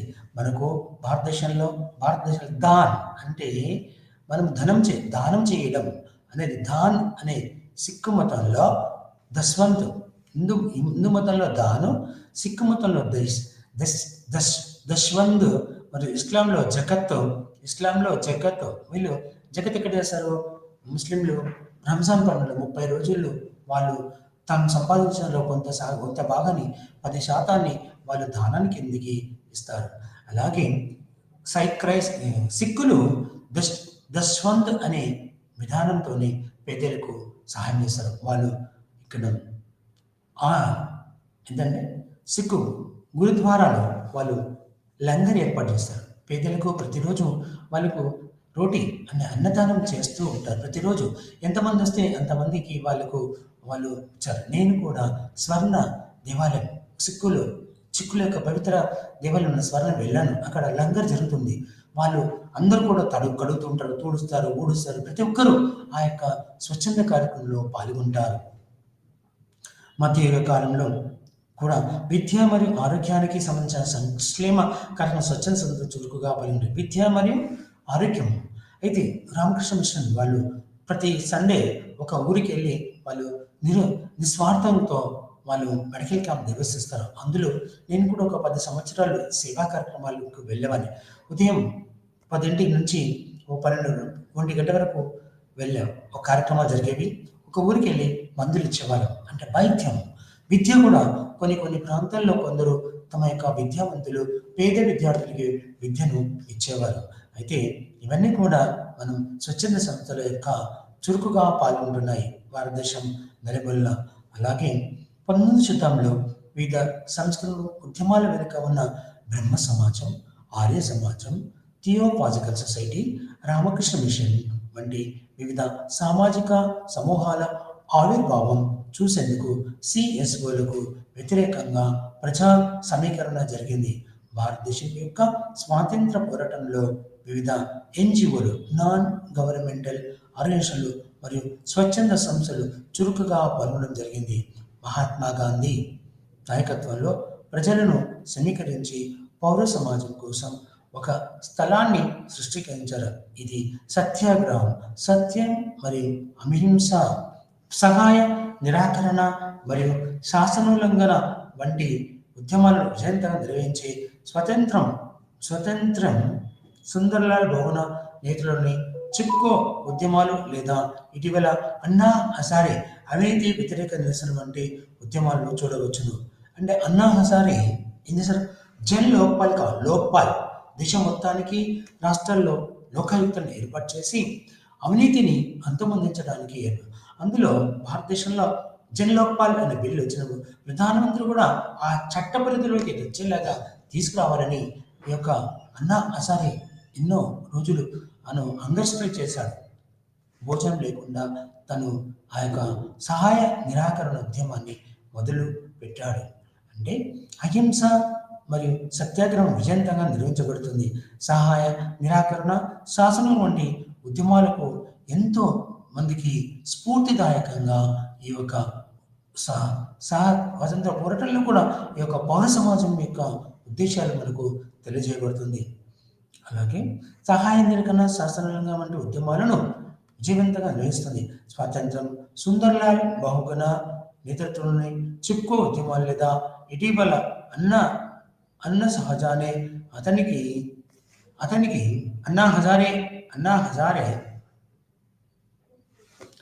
హజారే అవినీతికి వ్యతిరేకంగా ఎప్పుడైతే పోరాడో అది దేశంలో ఈ యొక్క సామాజిక వ్యక్తులు పౌర సమాజం నుంచి వచ్చింది. స్వతంత్రం తర్వాత యూనియన్ ప్రభుత్వం సెంట్రల్ సోషల్ వెల్ఫేర్ బోర్డు అంటే కేంద్ర ప్రభుత్వంలో సమాజం యొక్క అభివృద్ధి కోసం ఎన్నో చట్టాలు సోషల్ వెల్ఫేర్ అడ్మినిస్ట్రేషన్ ఏర్పాటు చేయడం జరిగింది. అంటే ఈ ప్రయత్నాలు ప్రాథమికంగా ప్రజల యొక్క భాగస్వామ్యం చేర్చడం మరియు వారి యొక్క సహాయ సహకారాలతో ఆ యొక్క కార్యక్రమాలు కుంటుపడకూడదని చెప్పడం జరిగింది. అయితే సాంఘిక సంక్షేమ అభివృద్ధి కార్యక్రమంలో 1958లో భారతదేశంలో పంచాయతీరాజ్ సంస్థలను స్థాపించి ఆ తర్వాత వివిధ రైతులు మరియు వారి సహకార సంఘాల నుంచి సహకారాలు మంచి సంఖ్యలో వచ్చాయి మరియు పౌర సమాజం పౌర సమ- దృష్టిలో ఇవి ఎంతగానో ఉపయోగకరంగా ఉంటాయని చెప్పవచ్చు. అయితే ఈ విధానంలో ఈ విధానంలో 1970 మరియు 80 దశాబ్దంలో పేదరిక నిర్మూలన, అభివృద్ధి మరియు విద్యకు ప్రాధాన్యత, పేదల సాధికారిత, పౌరుల యొక్క హక్కులు మరియు పౌరుల యొక్క హక్కుల పరిరక్షణ మొదలైన రంగాల్లో ఈ యొక్క నాన్ గవర్నమెంట్ ఆర్గనైజేషన్లు అభివృద్ధిలో కీలక భాగస్వామ్యంగా గుర్తించబడ్డాయి. అంటే ఏంటిది?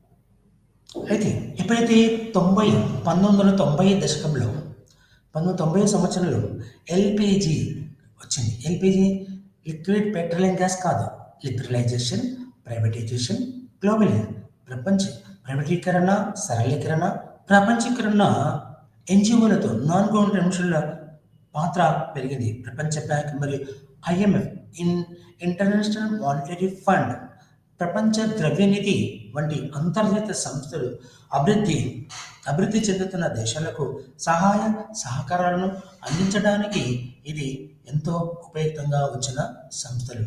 అయితే రాష్ట్రేతర వ్యక్తులతో కలిసి పనిచేయడానికి తమ మొగ్గు చూపడంలో ఎన్జిఓలు సంఖ్య మరియు ప్రాముఖ్యత పెరిగింది. నాన్ గవర్నమెంటల్ ఆర్గనైజేషన్ యొక్క వివిధ ప్రభుత్వేతర మరియు దేశీయేతర ప్రభుత్వ సంస్థలతో కలిసి ఈ యొక్క పౌర సమాజాలు పనిచేయడం మొదలుపెట్టాయి.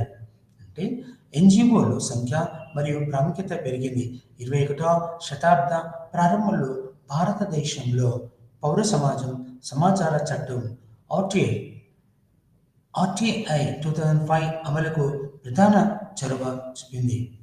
అంటే రైట్ టు ఇన్ఫర్మేషన్ యాక్ట్ 2005 అనే చట్టం ఏంటంటే ఎవరైనా ఏదన్నా ఏ ప్రభుత్వ ఉద్యోగైనా సరైన సమాధానాన్ని ఇవ్వలేకపోతే అప్పుడు ఈ ఒక సంస్థపై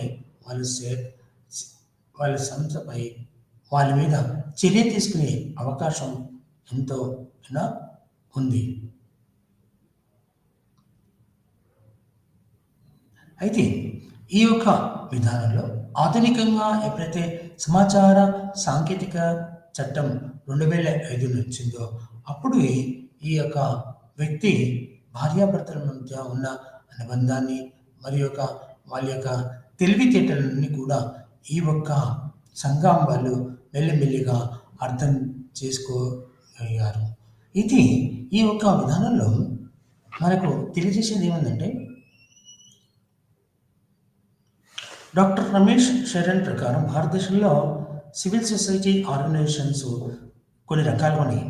గాంధీ ఆలోచనల ప్రభుత్వం స్వచ్ఛంద సమూహాలు మహాత్మా గాంధీని ఆచరిస్తూ అతని ద్వారా ఏమంటే అహింస పరమో ధర్మ, అహింస విధానానికి రూపమాపి వాటిని సత్యం ఏవ జయతే అనే విధానంతో కొన్ని సంస్థలను ఏర్పాటు చేయబడింది భారతదేశం మొత్తం మీద. వృత్తిపరమైన గ్రామీణాభివృద్ధి సంస్థలు అంటే చేతి వృత్తులు ఆ యొక్క గ్రామీణ ప్రాంతాల్లో ఆ యొక్క ప్రజల యొక్క అభివృద్ధి కోసం పనిచేయడం జరిగింది. పౌర మరియు రాజకీయ హక్కుల సంఘాలు పౌరులకు మరియు రాజకీయ యొక్క సంఘాల గురించి ఈ యొక్క పౌర సమాజాలలో ప్రత్యేకమైన శ్రద్ధను కలిగిస్తున్నాయి. అయితే ఈ యొక్క పౌర సమాజంలో మిషనరీ సంస్థలు అంటే క్రైస్తవ మిషనరీ సంస్థలు అయితే భారతదేశంలో ఎక్కడైతే కృష్ణ మిషన్ ఉన్నాయంటే వాళ్ళు ఆ సంస్థ యొక్క అభివృద్ధికి పాల్పడినట్లు చెప్పాలి.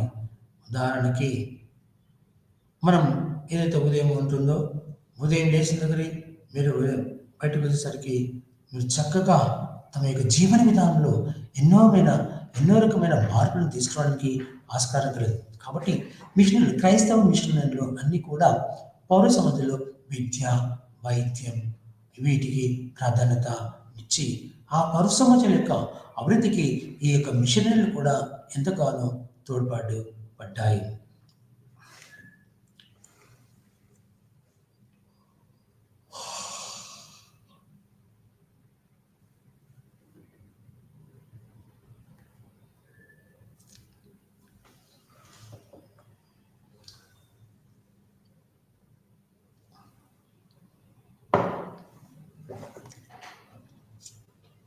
రాజకీయం పార్టీలతో సంబంధం ఉన్న విద్యార్థులు, కార్మికులు మరియు మహిళా ఉద్యమాలు రాజకీయ పార్టీల సంబంధాన్ని ఉదాహరణకి ఏబీవీపీ అఖిల భారత విద్యార్థి పరిషత్, ఇస్లామిక్ స్టూడెంట్ ఆర్గనైజేషన్, ఇలా ఎన్ఎస్ఐ నేషనల్ స్టూడెంట్ ఆర్గనైజేషన్, ఇలా ప్రతి పార్టీతో ప్రతి మతపరంగా విద్యా సంస్థలలో వాళ్ళ యొక్క ఉన్నత విద్యార్థుల్లో రాజకీయ పార్టీలతో సంబంధం కలిగి స్టూడెంట్ ఆర్గనైజేషన్స్, మహిళా ఉద్యమాలు, మహిళలకు ఎలాంటి అపరాధాలు ఏర్పడుతున్నాయో వాటి ఆధారంగా సంస్థలు ఉన్నాయి. దళితులు, ఆదివాసీలు, మహిళలు మరియు పర్యావరణ వర్గాల పర్యావరణవేత్తల స్వతంత్ర సామాజిక మాధ్యమాలుగా ఏర్పడి పౌర సమాజం యొక్క అభివృద్ధికి తోడ్పాటు పడుతుంది.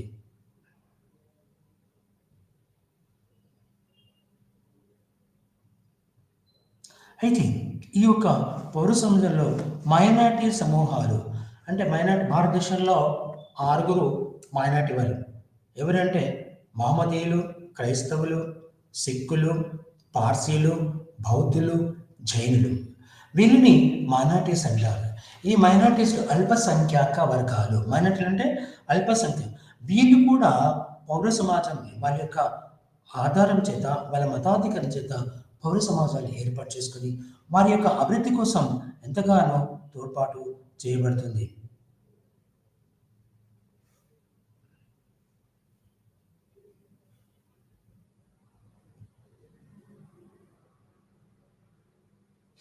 ఈ యొక్క పౌర సమాజం ఎలా ఉంటుందంటే ఈ పౌర సమాజం యొక్క విధానంలో దళితులు, ఆదివాసీలు, మహిళలు మరియు పర్యావరణవేత్తలు స్వతంత్ర సామాజిక ఉద్యమాలు జరుగుతున్నాయి.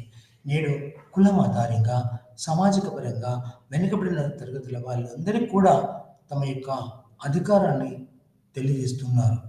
కాబట్టి ఈ రోజుల్లో ఆధ్యాత్మిక మరియు మౌలికంగా ఎంతో దుర్వ్యసనాలు ఏర్పాటు అవుతుంది. ఉదాహరణకి వీళ్ళున్న ఏజ్కి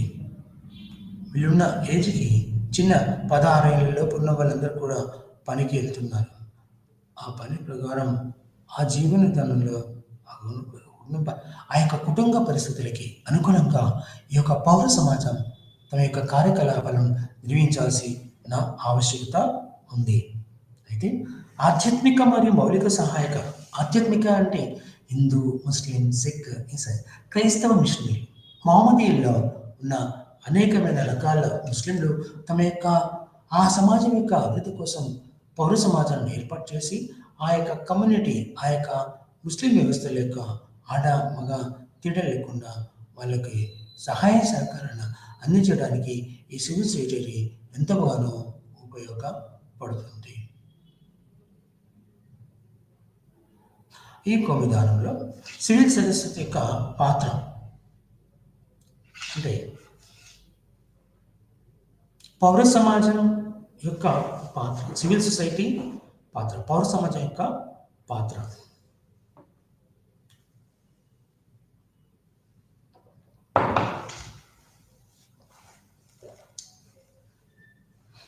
పౌర సమాజం యొక్క పాత్ర ఎలా ఉందో ఇప్పుడు మీకు తెలియజేస్తాను. ప్రజాస్వామ్య రాజ్యం బాగా పనిచేయాలంటే బలమైన పౌర సమాజం ఉనికి తప్పనిసరి. ఇప్పుడు పౌర సమాజం యొక్క పాత్ర గురించి మనం చర్చిస్తాం. పాలసీ అడ్వకసీ సివిల్ సొసైటీ ఆర్గనైజేషన్లు పేదరిక నిర్మూలన మరియు వెనకబడిన వర్గాల సాధికారికత రంగాలలో ప్రభుత్వంతో విధాన చర్చలలో నిమగ్నమై ఉన్నాయి. ఈ సమితులు ఈ రంగాలలో పాలసీలను రూపొందించడంలో ప్రజాస్వామ్య వ్యవస్థలు మాత్రమే కాకుండా ఇవి కాకుండా పాలసీ అమలు అంటే విధాన అమలు కోసం మరియు పాలసీ పాలసీ కార్య ప్రత్యేకమైన కార్యాచరణతో ఈ మా కార్యాచరణ మాత్రమే కాకుండా కాకుండా పాలసీని అమలు పరచడానికి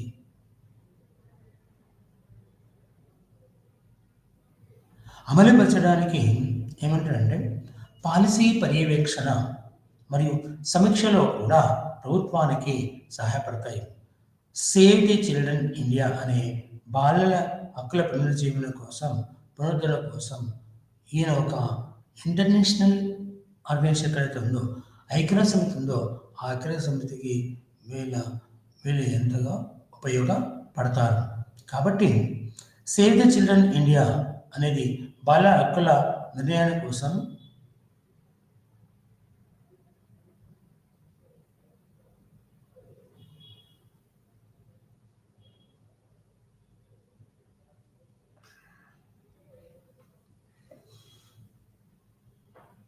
అయితే పాలసీ అడ్వకేసీ అనేది రక్షణ పాత్ర. అంటే ఇది సెక్యూరిటీకి ఎలా పనిచేస్తుందో రక్షణ పాత్ర ఎలా పనిచేస్తుందో ఇప్పుడు మనం తెలుసుకుందాం. Association for the protection of democratic rights న్యాయస్థానాలకు ప్రాధాన్యత లేని వారికి న్యాయ సహాయం అందించడంలో సహాయపడుతుంది. సాధారణంగా ఇటువంటి సిఎస్ఓ సివిల్ సొసైటీ ఆర్గనైజేషన్స్ అనేది కూడా వీటికి చట్టపరమైన సేవల ప్రారంభిస్తాయి మరియు అణచివేతకు వైఖరి నుండి పౌరులను కాపాడు. అంటే ఒక వ్యక్తి ఇంకొక వ్యక్తిని అణచివేస్తుంటాడు. ప్రతి చోట కూడా అణచివేత అనేది కంపల్సరీ. ఒకరు తనకు నచ్చకపోతే అతను అన్ని రకాలుగా హింసించి అతన్ని బయటికి పంపించడానికి ఆస్కారం కలదు. అయితే ఇక్కడ పౌర సమాజంలో ఎలాగైతే ఉందో పారదర్శకత అంటే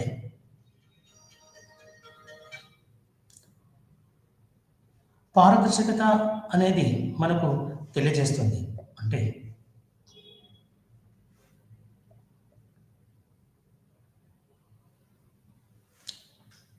సివిల్ సొసైటీ ఆర్గనైజేషన్ ఆర్టీఐ చట్టం 2005 ప్రకారం లోక్పాల్ మరియు లోకాయుక్త చట్టాలు 2013 అమలులోకి వచ్చాయి. సివిల్ సొసైటీల మీద కూడా అవి ఎలా పనిచేస్తున్నాయి అని కూడా సమాచార హక్కు చట్టం ద్వారా మనం తెలుసుకోవచ్చును. అయితే వీటిని పౌరులు మరియు వనరుల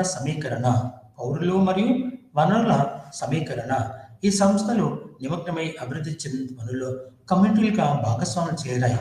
వాటిని ప్లాన్ చేయడం వాటి యొక్క ప్రణాళిక ద్వారా వాటి అభివృద్ధికి కారకాలను వెతుకుతుంటాయి. అభివృద్ధి పరిచయంలో ఆ విధంగా రూపకల్పన చేయడం ఒక ప్రణాళిక ద్వారా వాటి రూపాన్ని ఏర్పాటు చేయడం జరుగుతుంది. ఇది ప్రజలకు స్నేహపూర్వకంగా లేని కొన్ని విధానాలను అనుసరించడానికి ప్రభుత్వానికి సహాయపడుతుంది. కమ్యూనిటీ మౌలిక సదుపాయాలు ఇళ్ళు, మరుగుదొడ్లు మరియు నీరు, విద్యుత్తు వంటి ప్రాథమిక సేవలు అందించడానికి కార్యక్రమం చేపడుతుంది. అంటే భారతదేశంలో మారుమూల ప్రాంతాలు ఇప్పటికి కూడా కొన్ని ఇళ్లలో మరుగుదొడ్లు లేవు. ప్రభుత్వమే కొన్ని సమాజాలు వాటికి మరుగుదొడ్లు ఏర్పాటు చేసి మంచినీటి సరఫరాను ఏర్పాటు చేసి విద్యుత్ సరఫరాను కూడా ఏర్పాటు చేసి వాళ్ళని విద్యుత్ ఉపయోగించేలాగా ఈ యొక్క పౌర సమాజాలను సేవ చేస్తున్నాయి. అభివృద్ధిలో క్రియాశీలక భాగస్వాములుగా ఈసీ కమ్యూనిటీ సర్వీస్ ఆర్గనైజేషన్ అంటే పౌర సమాజాలు ఆశా వర్కర్లు, ఆశా ప్రథమ్ వంటి స్వచ్ఛంద సంస్థలు దేశంలోని గ్రామీణ ప్రాంతాలు మరియు మురికివాడల్లో పిల్లలకు విద్యను అందించడంలో చురుకుగా పాల్గొంటున్నాయి. ఆశా మరియు ప్రథమ్ అనే ఈ యొక్క నాన్ గవర్నమెంటల్ ఆర్గనైజేషన్లు ఆ యొక్క మురికివాడలు, పేదవాళ్ళు, చుట్టుపక్కల ఉన్న గ్రామీణ ప్రాంతాల్లో నివసిస్తున్న ప్రజలకి వాటి ఆ యొక్క ప్రాంతాల వారికి చదువు మరియు సహకార ఆరోగ్య సేవలను ఇవి నాన్ గవర్నమెంటల్ ఆర్గనైజేషన్ అంటే సిఎస్ఓలు కూడా మరియు ఒక స్వచ్ఛంద సంస్థలు కూడా పని చేస్తున్నాయి. Rural health care foundation rural అంటే గ్రామీణ అభివృద్ధి సంస్థలో గ్రామీణ ప్రాంతంలో వైద్య సేవలను అందిస్తున్నారు. వాటిలో మొట్టమొదటిగా వైద్య సేవలు నాన్ గవర్నమెంట్ ఆర్గనైజేషన్ అంటే స్వచ్ఛంద సేవలు ఆరోగ్య కార్యక్రమాలను అందిస్తున్నారు మరియు గ్రామీణ మరియు మారుమూల ప్రాంతాల ప్రజలకు ఆరోగ్య సంరక్షణ సేవలను అందిస్తున్నారు.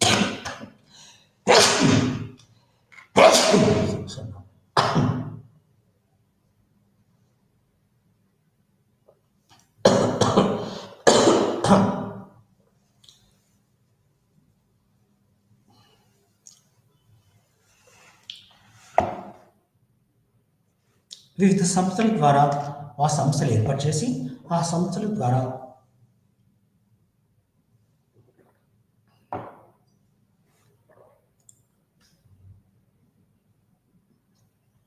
ఆ సంస్థల యొక్క విధానాలు అంటే పౌర సమాజ సంస్థల యొక్క కార్యకలాపాలు అవి ఎదుర్కొంటున్న సమస్యలు ఏంటో ఇప్పుడు నేను మీకు వివరిస్తాను.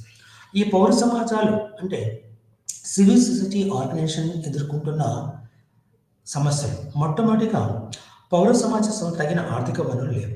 ఈ యొక్క వాటికి పౌర సమాజ సంస్థలకి ఏంటంటే ఆర్థిక వనరుల ఇబ్బంది చాలా ఉంటుంది. చాలా వరకు సిఎస్ఓలతో అందించడానికి నిధులు కలిగి ఉండవు. వాటికి డబ్బులు యొక్క ఇబ్బంది చాలా ఉంటాయి.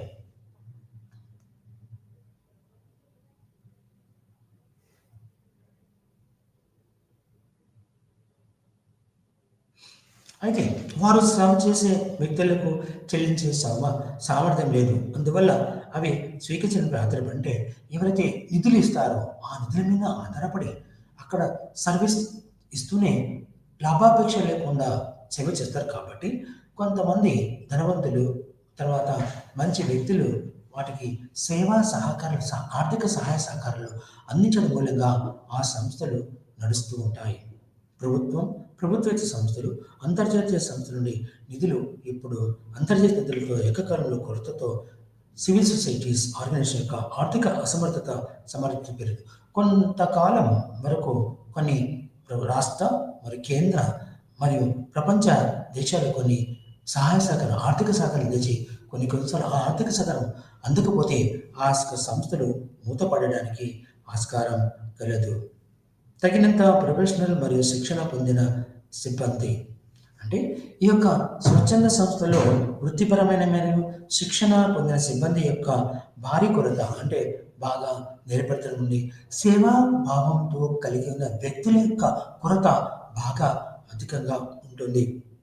అర్హత లేనివారు మరియు నైపుణ్యం లేనివారు సరిపోలిన జీతాలు ఇక్కడ ఏమైనా అర్హత లేని వారు నైపుణ్యం సరైన జీతాలు ఉన్నాయి. అక్కడ పని చేయాలంటే తక్కువ జీతాలతోనే చేయాల్సి వస్తుంది. వారు ఆర్థిక ఇబ్బందులతో ఉండడం మూలంగా ఆ యొక్క పనులు ముందుకు జరగకపోవచ్చు, అభివృద్ధి జరగకపోవచ్చు. తర్వాత నైపుణ్య వర్కర్స్ ఫోర్స్ను నియమించడంతో అవి శిక్షణ పొందిన వ్యక్తులకు ప్రాధాన్యత ఉంటుంది. ఎవరైతే ఈ యొక్క విద్యారంగాల్లో శిక్షణ బాగా పొంది ఆ వ్యక్తులకు ఆ యొక్క సంస్థలు ఎల్లప్పుడూ వాటికి బార్లా తెరిచి ఉంటాయి. డోర్స్ ఆల్వేస్ వెల్కమ్ అన్నట్టుగా ఎల్లప్పుడూ వాళ్ళని ఆహ్వానిస్తూ ఉంటాయి.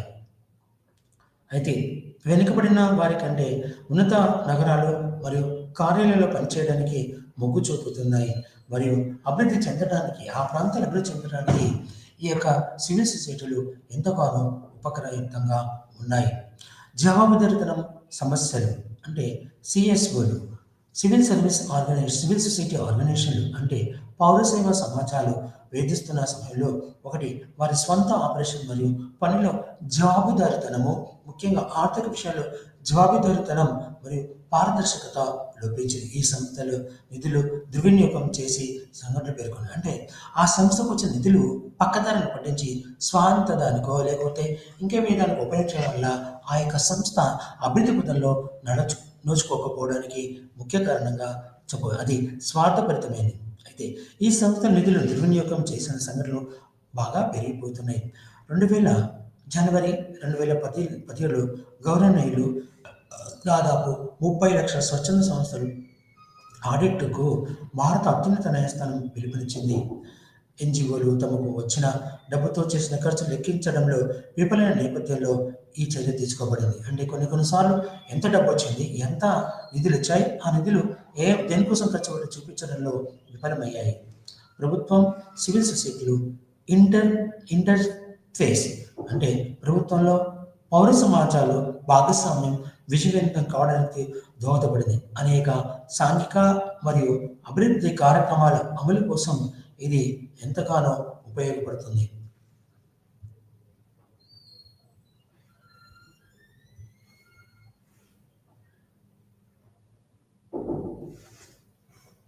వివిధ జాతీయ స్థాయి విధానాలు రూపొందించడంలో ప్రభుత్వంలో పౌర సమాజాలు నిమగ్నం ఉన్నాయి. అయితే ఈ పౌర సమాజాలు మరియు ప్రభుత్వానికి మధ్య ఉన్న ఇంటర్ఫేస్, వాటి మధ్య ఉన్న అవినాభావ సంబంధాలు, ప్రభుత్వ అధికారుల యొక్క మితిమీరిన వైఖరి, బ్యూరోక్రాటైజేషన్ అంటే ఉద్యోగ స్వామ్యం మరియు జడత్వంలో మబ్బుగా ఉన్నట్లు కనిపిస్తుంది. ఇది రెండింటి మధ్య అంతర్ముఖంలో అంతరానికి దారి తీసింది. సిఎస్ఓ యొక్క మార్గంకి ముందు పౌర సమాజాల యొక్క ఇది ఒక మార్గం యొక్క ముందుకు ఎలా వెళ్తుందో ఇప్పుడు మీకు నేను వివరిస్తాను. పౌర సమాజం అనేది దానిలోని వివిధ సంస్థలను కలిగి ఉన్న విస్తారమైన మరియు విభిన్న సమూహం, అణగారిన వర్గాల ప్రయోజనాలకు ప్రాతినిధ్యం వహించడం, వనరుల సమీకరణ, న్యాయ విధానం మరియు రాష్ట్ర చర్యను నియంత్రించడంలో మరియు పర్యవేక్షించడంలో ఇది ముఖ్యమైన పాత్ర పోషిస్తుంది. ఇది ప్రపంచవ్యాప్తంగా సుపరిపాలన యొక్క కీలక సాధనాలలో ఒకటిగా సుపరిపాలన ప్రజలకు ఎలాంటి జవాబుదారీతనంగా పారదర్శకంగా వీళ్ళ సేవలను అందిస్తున్నాయి. అయితే వాటాదారుల ప్రమేయంతో కలుపుకోవడానికి ఎల్లప్పుడూ స్థలం ఉంటుంది. ప్రొఫెసర్ జాన్ కేన్ లండన్లోని centre for the study of democracy వ్యవస్థాపకుడు, బ్రిటిష్ సిద్ధాంతకర్త, పౌర సమాజం అనేది స్వేచ్ఛ యొక్క సాధ్యమని అభివృద్ధి చెందుతున్న ఏకాభిప్రాయం ప్రజాస్వామ్యం యొక్క షరతుగా దాని ప్రాథమిక విలువలను సరిగ్గా హైలైట్ చేస్తుంది. పౌర సమాజం లేని చోట సామర్థ్యాలు ఉన్న పౌరులు ఉండలేరు. పౌర సమాజాలు లేకపోతే మంచి సామర్థ్యమైన పౌరులు ఉండలేరని తన యొక్క ఇది రాజకీయ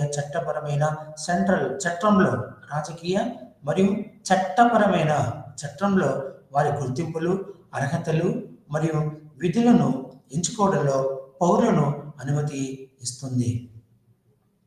అయితే పౌర సమాజాలు సరిపోని ఆర్థిక శిక్షణ లేని మరియు నైపుణ్యం లేని సిబ్బంది, జవాబుదారీతనం లేకపోవడం మరియు ప్రభుత్వంలో కలహాలు వంటి సమస్యలను ఎదుర్కొంటున్నాయి.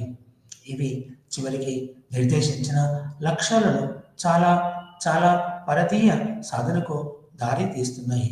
పౌర సమాజాలు మరియు ప్రభుత్వాల మధ్య ఉపన్యాసం మరియు సంభాషణ కోసం వేదికను కలిగి ఉండటం, వివిధ కార్యక్రమాల ద్వారా నైపుణ్యాభివృద్ధి మరియు సామర్థ్యాన్ని పెంపొందించుకోవడం కోసం ఇవి పనిచేస్తుంటాయి.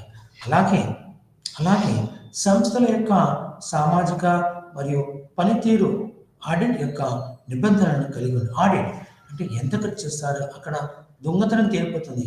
వాళ్ళు మోసం చేశారా, నిజంగా న్యాయపరంగా చేశారా లేదా అని తెలుసుకోవడానికి ఈ యొక్క ఆడిట్ కూడా ఎంతగానో ఉపయోగపడుతుంది. ప్రతి సంవత్సరం ఆ యొక్క స్వచ్ఛంద సంస్థలు ప్రతి ఒక్క సంస్థని కూడా భారత ప్రభుత్వం ఆడిటర్స్ వస్తారు. ఒకరు లేక ఇద్దరు వస్తారు. వాటిని వాళ్ళు చక్కగా ఆ యొక్క ఆడిట్ నిర్వహించి వాళ్ళు ప్రభుత్వానికి నివేదిక ఇస్తారు. రాష్ట్రంలో అయితే రాష్ట్ర గవర్నర్ రాష్ట్రపతికి ఇస్తారు. కేంద్రంలో అయితే కేంద్ర ప్రభుత్వ ప్రతినిధికి ఇస్తారు. ఇవన్నీ కూడా మన యొక్క పౌర సమాజం యొక్క విధి విధానాల రూపకల్పన కోసం ఏర్పాటు చేయబడిన విధానాల గురించి తెలియజేయబడినవి.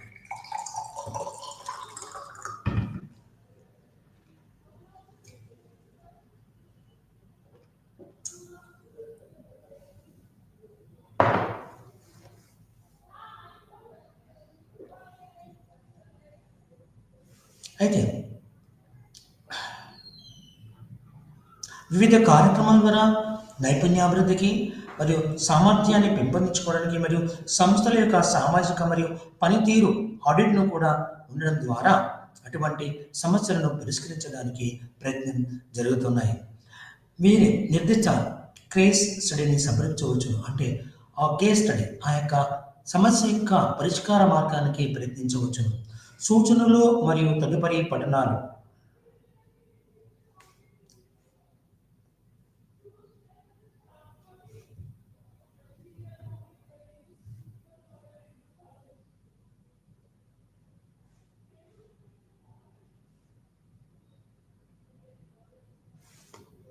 అయితే ఇవి ఈ పౌర సమాజం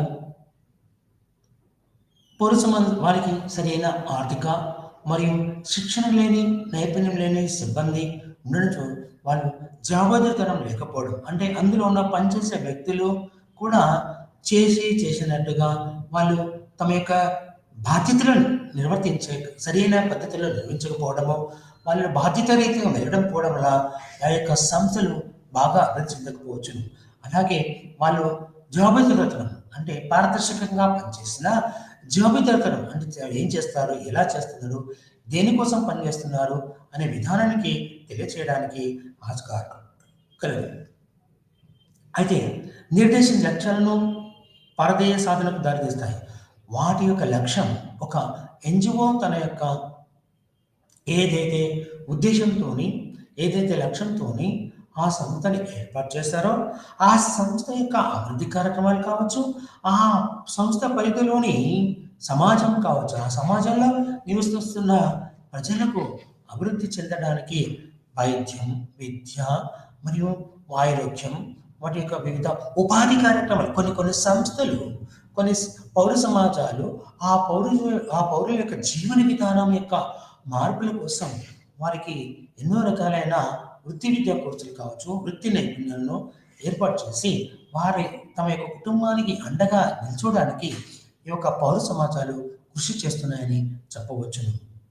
అయితే ప్రభుత్వాల మధ్య ఉపన్యాసం మరియు సంభాషణ కోసం వేదికను కలిగి ఉండడం, అంటే ఈ యొక్క పౌర సమాజాలు ఏ నాన్ గవర్నమెంటల్ ఆర్గనైజేషన్స్ ఏవైతే ఉన్నాయో ఆ సంస్థలన్నీ కూడా ప్రభుత్వంతో పరస్పర సంభాషణను ఏర్పాటు చేసుకొని ఆ సంస్థలు ప్రభుత్వం నుంచి కూడా ఆర్థిక సహాయాన్ని పొందవచ్చును.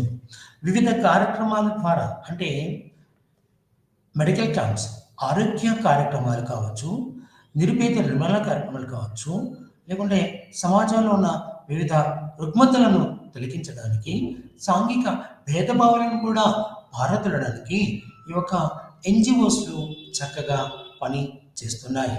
అంటే వివిధ నైపుణ్యాలను ఏర్పాటు చేసుకొని ఆ అభివృద్ధి సాధనలో అభివృద్ధి పనులు నడవడానికి ప్రయత్నం చేస్తుంది మరియు సామర్థ్యాన్ని పెంపొందించడం కోసం మరియు సంస్థల యొక్క సామాజిక మరియు పనితీరును ఆడిట్ను కలిగి ఉండడం ద్వారా అటువంటి సమస్యలను పరిష్కరించవచ్చు. అంటే ఒకవేళ ఆ సంస్థ కూడా ప్రభుత్వంచే ఆడిట్ చేయడం, అంటే అది ఎంత ఖర్చు పెట్టింది, ఎంత డబ్బులు వచ్చాయి, దేనికి ఖర్చు పెట్టారో, ఇంకెంత డబ్బు అవసరం ఉంటుంది, ప్రతిరోజు దాని యొక్క కార్యకలాపాలు నడవడానికి ఎంత డబ్బు అయితే అవసరం ఉందో దాన్ని కూడా ఆ ప్రభుత్వానికి తెలియజేయడానికి ఆస్కారం ఉంది. ఒకవేళ తెలియజేస్తే నిజంగానే అదృష్టం బాగుంది అంటే నీకు ఒక సంచి బియ్యం వేయచ్చు, లేదా ఇంకో రకమైన ఏదో రకమైన అవినాభావ సంబంధాన్ని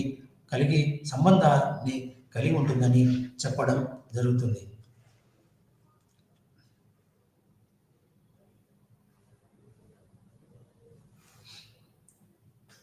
అయితే ఈ ఆడిట్ చేయడం వల్ల ఏంటంటే ప్రభుత్వం చేత ఆడిట్ చేస్తే దానివల్ల ఇది ఖచ్చితత్వం కలిగిన సేవ ఎంత ఖర్చు పెట్టింది, ఎలా వచ్చింది, అవినీతికి అవినీతికి తావు లేకుండా ఈ యొక్క సంస్థలు ఆడిట్ చేస్తే ఆ సంస్థలకి గుర్తింపు లభిస్తుంది.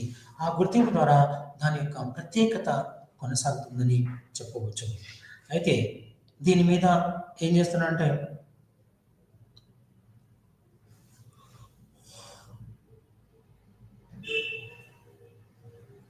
అయితే ఈ పౌర సమాజాలకు కొన్ని రకాలమైన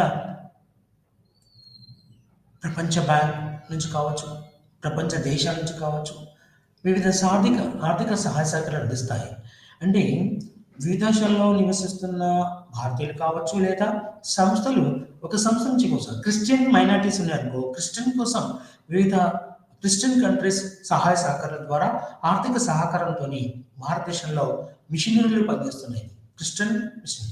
అలాగే మా ఇది క్రిస్టియన్ మహమ్మదీయుల ప్రకారం ముస్లింల యొక్క అభివృద్ధి కోసం వివిధ ధనవంతులైన అరబ్ కంట్రీస్ కావచ్చు, ప్రపంచంలో ఇస్తున్న ధనవంతులు కావచ్చు, లేకుంటే నాన్ గవర్నమెంట్ ఆర్గనైజేషన్లు ఈ యొక్క సివిల్ సొసైటీకి, పౌర సమాజానికి సేవా సహకారాలు అందించడానికి ప్రయత్నిస్తుందని చెప్పవచ్చు.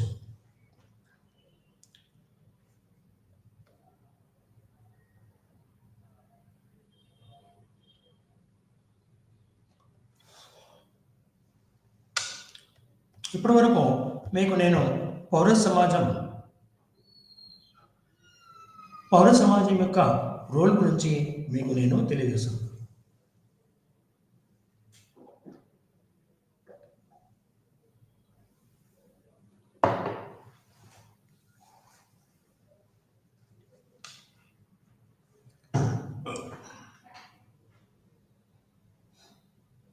అయితే ఈ పౌర సమాజంలో పౌర సమాజం యొక్క భావన గురించి తెలియజేశాను.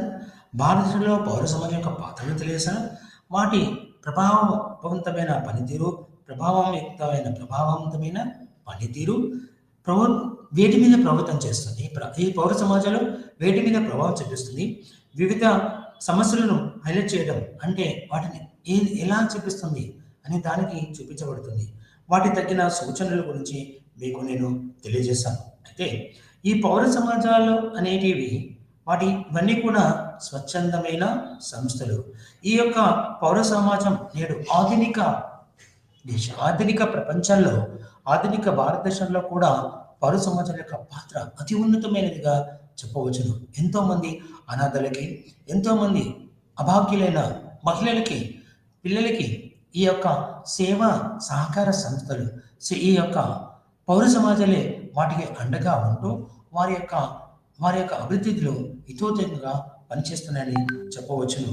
అంటే మనం వివిధ అయితే ఉదాహరణగా రామకృష్ణ మిషన్ చెప్తున్నాను. తర్వాత మదర్ తెరీసా తను ఆరోగ్య సేవలు అందించింది. సమాజం కోసం తన యొక్క ప్రాణాన్ని పణంగా పెట్టి ఎంతోమంది, ఎన్ని లక్షల మందిని కూడా తన ఆరోగ్యాన్ని అందించింది. కలకత్తా నగరంలో ఉన్న కుష్టు రోగులు, వివిధ రకాలకు రోగులైన వాళ్ళని ఒక పౌర సమాజాన్ని ఏర్పాటు చేసి, ఒక నాన్ గవర్నమెంట్ ఏర్పాటు చేసి తన యొక్క కార్యక్రమాలను దేశం మొత్తానికి విస్తరించి అనాథలకి, పేదలకి తన యొక్క సంస్థ ద్వారా సేవా సహకారాలను అందించిందని చెప్పవచ్చును. అయితే ఇక్కడ మనం తెలుసుకోవాల్సిన విషయం ఏంటంటే ఈ యొక్క పౌర సమాజం యొక్క విధానంలో మనం కొందరు రాజకీయవేత్తలు, సిద్ధాంతకర్తలు మరియు ఈ యొక్క పౌర సమాజం యొక్క అభివృద్ధి కోసం చక్కటి సూచనలు మరియు ఎన్నో రకాలైన తమ యొక్క సలహాలను అందించారు. అయితే పౌరులు సంఘం మరియు అభిరుచులు, కోరికలను అనుగుణంగా జరుగుతుంది. అంటే ఏ సమాజంలో, పౌర సమాజంలో వారి యొక్క కోరికలు ఎలా ఉన్నాయి, వారి యొక్క అవకాశాలు ఎలా ఉన్నాయి, వాళ్ళకు ఎలాంటి సేవలు అవసరం ఉన్నాయో ఈ పౌర సమాజం తెలుసుకొని వాళ్ళకి అందిస్తుంది. ఉదాహరణకి ఒక అర్బన్ సెంటర్కి వెళ్ళామనుకో, అక్కడ ఉన్న బాలికలను అడిగినప్పుడు వారికి ఏమి కావాలి అని, నాకు తెలిసిన ఒక సార్ ఉన్నాడు. అతను ఏంటంటే అర్బన్ సెంటర్కి వెళ్తాడు, నేను కూడా అతనితో వెళ్తాను. వెళ్ళినప్పుడు వాళ్ళకి అమ్మాయిలైతే వాళ్ళ యొక్క కోరికలు ఏంటి, నీడీస్ అంటే రోజువారీకి ఏం ఉపయోగపడిందో వాళ్ళకి ఇస్తాడు. వాళ్ళకి తిండి అవసరాలు కావచ్చు, వాటికి లోదుస్తులు కావచ్చు, లేకపోతే పుస్తకాలు కావచ్చు.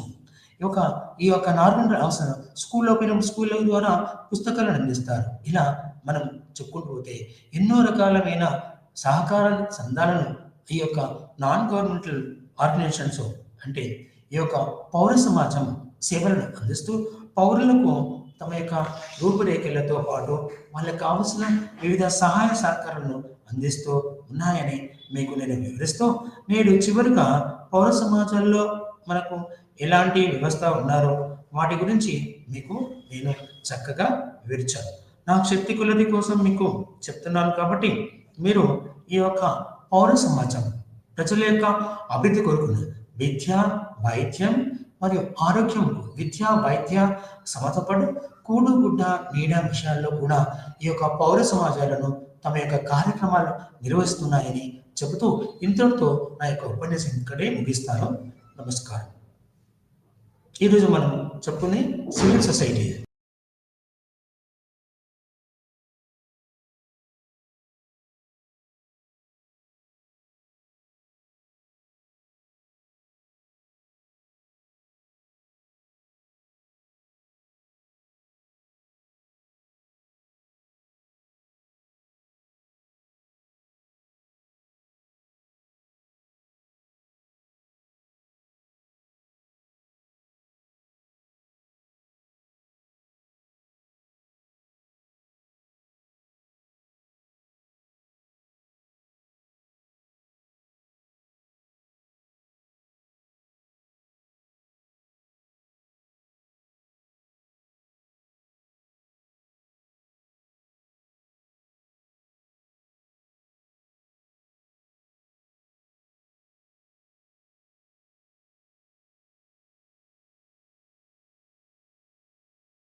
Good afternoon, everyone. So today's topic of discussion is pre-primary and elementary education, অৰ্থাৎ প্ৰাক-প্ৰাথমিক আৰু প্ৰাথমিক শিক্ষা ব্যৱস্থা। আমি ইমানখিনি গোটেইখিনি গুৰুত্বপূৰ্ণভাৱে তাৰ সকলোৰে বাবে শিক্ষাৰ ব্যৱস্থা, লক্ষ্য, শিক্ষাৰ নীতি বা NEP বিভিন্ন উদ্দেশ্য, তাৰ লগত অংগনবাড়ী বিভিন্ন ধৰণৰ বিদ্যালয় শিক্ষকৰ আমি গোটেইখিনি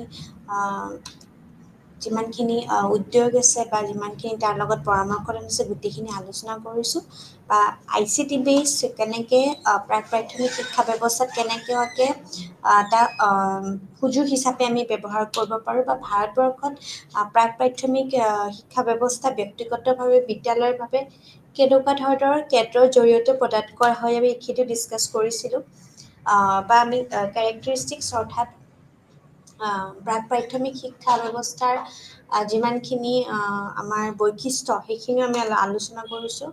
সৰ্বাধিক বিকাশৰ ওপৰত আলোচনা কৰিছোঁ আৰু তাৰ লগতে তেওঁলোকৰ সৰ্বাধিক বিকাশত সহায় কৰা হয় আৰু এই সুবিধাৰ লগতে অভিভাৱক আৰু অন্যান্য যত্নও লোৱা হয়। তাৰ লগতে আমি যেতিয়া প্ৰাথমিক শিক্ষাৰ আমাৰ ব্যৱস্থাৰ ওপৰত আমি আলোচনা কৰোঁ তেতিয়া আমি সদায় কওঁ কি 6 পৰা 11 বছৰ আৰু উচ্চ প্ৰাথমিক 11 পৰা 14 বছৰ বয়সৰ গোটেই সামৰি লোৱা হয়। আশা কৰা হয় যে তেওঁলোকৰ আমি যিমানখিনি আধাৰ দক্ষতা যেনে সৰলতা, সংখ্যা, যুক্তি আৰু সামাজিক দক্ষতাৰ পঢ়িবলৈ আৰু লিখিবলৈ সামৰ্থ্য প্ৰাপ্ত কৰিব লগা হয়। সাহস, কৌতূহল আৰু বিভিন্ন ধৰণৰ বুজাবুজিও আমি সৃষ্টি কৰিবলগীয়া হয়। তাৰ লগতে আমি যেতিয়া স্বাধীনতাৰ পিছৰ পৰাই আমি চাওঁ যে 6 পৰা 14 বছৰ বয়সৰ শিশুসকলক আমি সদায় বিনামূল্য আৰু বাধ্যতামূলক শিক্ষা প্ৰদান কৰাৰ লক্ষ্য প্ৰাপ্ত কৰিবলৈ চেষ্টা কৰি আহিছোঁ আৰু তাৰ লগতে বিনামূল্য আৰু বাধ্যতামূলক শিক্ষাৰ অধিকাৰ আইন যেনে 2009 ৰূপায়ণ এক আইনী পৰিকাঠামো প্ৰদান কৰিছে। তাৰ লগত আমি 14 বছৰ বয়সৰ সকলো শিশুক আমি প্ৰাথমিক শিক্ষাৰ আমি বিনামূল্য আৰু বাধ্যতামূলকভাৱে নামভৰ্তি আমি উপস্থিতি আৰু সম্পূৰ্ণ কৰাৰ অধিকাৰো প্ৰদান কৰি আহিছোঁ আৰু তাৰ লগতে সকলোৰে বাবে সমান সুযোগৰ ব্যৱস্থাৰ জৰিয়তে আমি গণতন্ত্ৰৰ সামাজিক গাঁথনি শক্তিশালী কৰাত আমি সদায় সেই ক্ষেত্ৰত আমি ইউনিভাৰ্চেল এলিমেণ্টাৰী এডুকেশ্যনৰ আমাৰ যিমানখিনি ভূমিকা আমাৰ তাৰ লগত আমি আমাৰ স্বাধীনতাৰ পিছৰ পৰাই আমি গ্ৰহণ কৰা হৈছে। শিক্ষাৰ বাৰ্ষিক স্থিতি প্ৰতিবেদন কৰা হৈছে 2012 অনুসৰি 6 পৰা 14 বছৰ বয়সৰ সকলো গ্ৰাম্য আৰু শিশুৰ বিদ্যালয়ৰ নামভৰ্তি কৰা হৈছিলে। তাৰ লগতে চতুৰ্থ আমাৰ যিমানখিনি বাৰ্ষিক জৰীপত আমাৰ 96%কেও অধিক নামভৰ্তিৰ প্ৰতিবেদন কৰিছোঁ আমি। তাৰ লগতে আমি দেখিবলৈ পাওঁ যে আমাৰ যিমানখিনি এয়া আছে কি যে আমি যেতিয়া আমি কওঁ কি যে আমাৰ ভাৰতত কমেও 2007 আমাৰ যিমানখিনি 7 চনৰ পৰা 2014 চনৰ আমাৰলৈকে কি হৈছিল কি যে গোটেইখিনি শিক্ষাৰ্থীসকলৰ বাবে আমি গড় নামভৰ্তিৰ পথত আমি কি কৰিছিলোঁ 95% বজাই ৰাখিছোঁ আৰু তাৰ লগতে ইয়াৰ আমি ফল হিচাপে বিদ্যালয়ত নামভৰ্তি নকৰা 6 পৰা 14 বছৰ বয়সৰ শিক্ষাৰ্থীৰ লগত আমি আমাৰ গোটেইখিনি সংখ্যা 2018 শিক্ষাবৰ্ষত যেনেকৈ আমাৰ SSR খন 2018-2008 2.8%লৈ হ্ৰাস পাইছে। আমাৰ তাৰ লগতেই কথাই আমাৰ দেখুৱাইছে যে ডাটা বেছৰ পৰা আমি গম পাইছোঁ যে বিদ্যালয় শিক্ষাৰ ক্ষেত্ৰত আমাৰ যিমানখিনি বছৰ ধৰি গুৰুত্বপূৰ্ণ উন্নতি হৈছে কিন্তু এইটোও দেখা গৈছে যে অন্যান্য বিষয়ৰ লগতে প্ৰাথমিক শিক্ষাৰ পৰাও আমি বাদ পৰাটো ভাৰতীয় শিক্ষা ব্যৱস্থাৰ আগত এক কঠিন সমস্যা হয় আৰু তাৰ লগতেই পাওঁ যে বিশ্ববিদ্যালয় শিক্ষা আয়োগ অৰ্থাৎ মাধ্যমিক শিক্ষা আয়োগ অৰ্থাৎ কোঠাৰী আয়োগ আদি বিভিন্ন আয়োগেও বিদ্যালয় শিক্ষাৰ আমি গুণগত উন্নতিৰ ওপৰত আমি গুৰুত্বভাৱে আৰোপ কৰি আহিছে। তেওঁলোকে কৈছিল যে আমাৰ যিমানখিনি দেশৰ বিকাশ ঠিক আছে দেশৰ বিকাশৰ লগত আমাৰ বিদ্যালয় পৰ্যায়ত আমি গুণগত শিক্ষাৰ ওপৰত নিৰ্ভৰ কৰে বুলি কৈছে। তাৰ লগতে প্ৰাথমিক শিক্ষাৰ 1960 চনত স্থাপন কৰা হৈছিল। ৰাষ্ট্ৰীয় শিক্ষানীতি 1968 চনত যে প্ৰথমবাৰৰ বাবে ভাৰতত নাগৰিকসকলৰ মানদণ্ডৰ শিক্ষা প্ৰদান কৰাৰ বাবে শিক্ষাৰ ওপৰত আমি GDPৰ 6% পৰামৰ্শ দিছিলে আৰু আমি তাৰ লগত লক্ষ্যৰ দিশতো আমি গুৰুত্বপূৰ্ণ প্ৰচেষ্টা কৰা হৈছিল বুলি কৈছে। ঠিক তেনেকেই ৰাষ্ট্ৰীয় শিক্ষানীতিয়ে 14 বছৰ বয়স হ'লে সকলো শিক্ষাৰ্থীৰ বাবে বিনামূল্য নিৰ্দেশৰ ওপৰতো গুৰুত্ব আৰোপ কৰিছিলে আৰু প্ৰাথমিক শিক্ষা সাধাৰণ প্ৰকৃতিতো হ'ব লাগে বুলি নিৰ্দিষ্ট নহয়। ঠিক তেনেকেই ৰাষ্ট্ৰীয় শিক্ষা নীতিয়ে 6 পৰা 14 বছৰ বয়সৰ শিশুৰ বাবে সাৰ্বজনীন প্ৰৱেশিকাৰ আৰু নামভৰ্তিৰ লগতে আমি শিক্ষাৰ মানদণ্ড ধৰি ৰখা উন্নত কৰাৰ ওপৰত গুৰুত্ব আৰোপ কৰিছিলে। এতিয়া NP 1986ত গুৰুত্ব আৰোপ কৰিছিল যে প্ৰাথমিক শিক্ষা শিশুৰ আমি সদায় কেন্দ্ৰীভূত আৰু তাৰ লগত আমি কাৰ্যকলাপৰ ওপৰত আধাৰিত হ'ব লাগে। মানে আমি যিটো চাইল্ড চেণ্টাৰনেছ কওঁ, এতিয়া আমি চাইল্ড চেণ্টাৰনেছ বা শিশু কেন্দ্ৰিক বা যেতিয়া আমি ব্যৱহাৰ কৰোঁ, মানে আমি কি কওঁ, শিশু কেন্দ্ৰিক বুলি কোৱা গৈছে হয়নে? কেন্দ্ৰীভূত শিশু কেন্দ্ৰীভূত মানে কি কৈছে যে আমি একচুৱেলি needs ঠিক আছে, interest,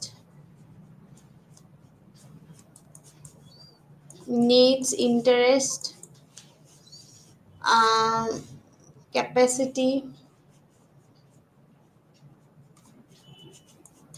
আমি এইবোৰৰ লগত এজন শিশুৰ আমি চাইল্ড চেণ্টাৰ্ড হ'ব লাগে বুলি কয়। ঠিক আছে,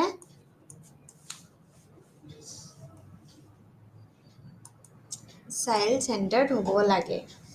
ঠিক তেনেকেই আমাৰ যিমানখিনি আমাৰ কাৰ্যসূচী আছে, কাৰ্যসূচী অফ একশ্যন আছে, অৰ্থাৎ plane of action, plane of action, plane of action.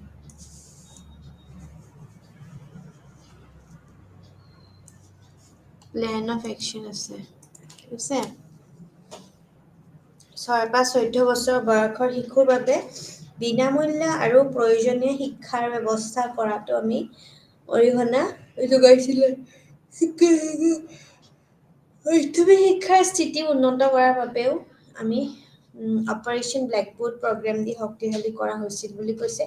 আৰু তাৰ লগতে ভাৰত চৰকাৰে প্ৰাথমিক শিক্ষাৰ প্ৰৱেশিকাৰ আৰু ধাৰণ উন্নত কৰাৰ বাবে নৱম আমি আমাৰ পঞ্চবাৰ্ষিক বা তাৰ লগত পৰিকল্পনাৰ সৈতে আমি দুটা ডাঙৰ পদক্ষেপ গ্ৰহণ কৰিছে। তাৰ উপৰিও সকলোবোৰ প্ৰচেষ্টা প্ৰাথমিক শিক্ষাত নামভৰ্তি আৰু ধাৰণ উন্নত কৰি আহিছে। তেনেকেই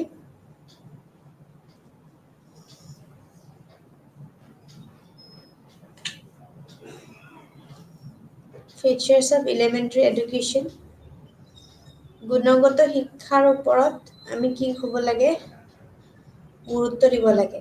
তাৰ লগত আমি UEE যেনেকে পাঠ্যভূমি আমি মানদণ্ডৰ শিক্ষাৰ ওপৰত আমি বিশেষ গুৰুত্ব আৰোপ কৰিব লাগে। লগতে প্ৰৱেশিকাৰ আৰু ধাৰণো দিব লাগে।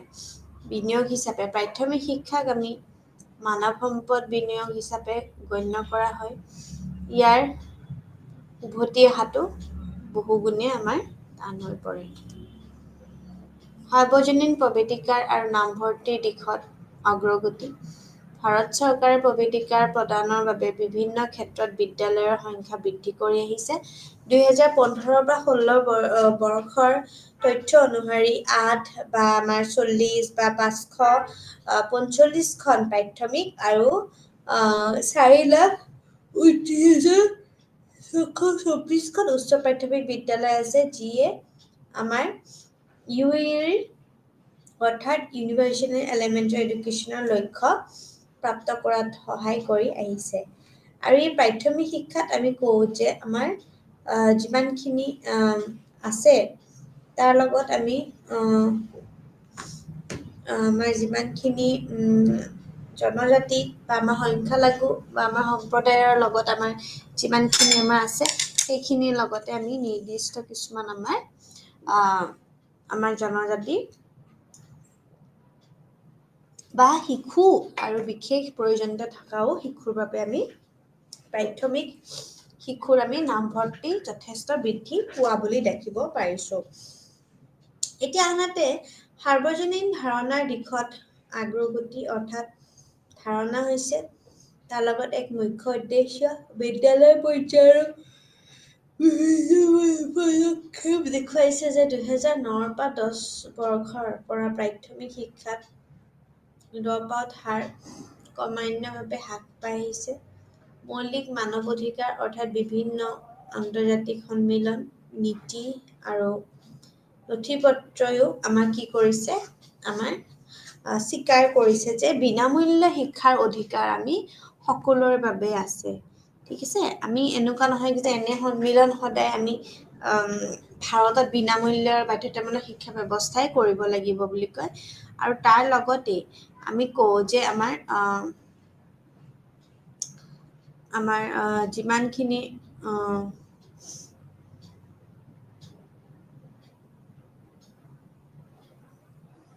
তো আমি দেখিবলৈও পাওঁ যে আমাৰ যেতিয়ালৈকে আমাৰ ভাৰতে বিনামূল্য আৰু বাধ্যতামূলক শিক্ষা ব্যৱস্থা কৰিব লাগিব বুলি কয়। ঠিক তেনেকুৱাই ঠিক সেনেকুৱাকে আমি গম পাওঁ যে আমাৰ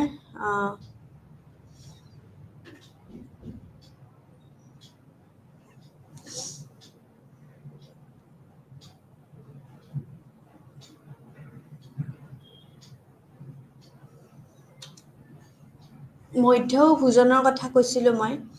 এতিয়া MDM আঁচনি হৈছে চৰকাৰী বিদ্যালয়বোৰত প্ৰাথমিক লগত যায় আৰু তাৰ লগতে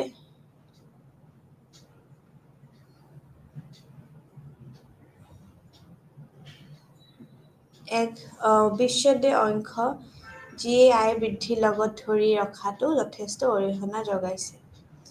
ঠিক তেনেকুৱা আমি সেইকাৰণে গম পাওঁ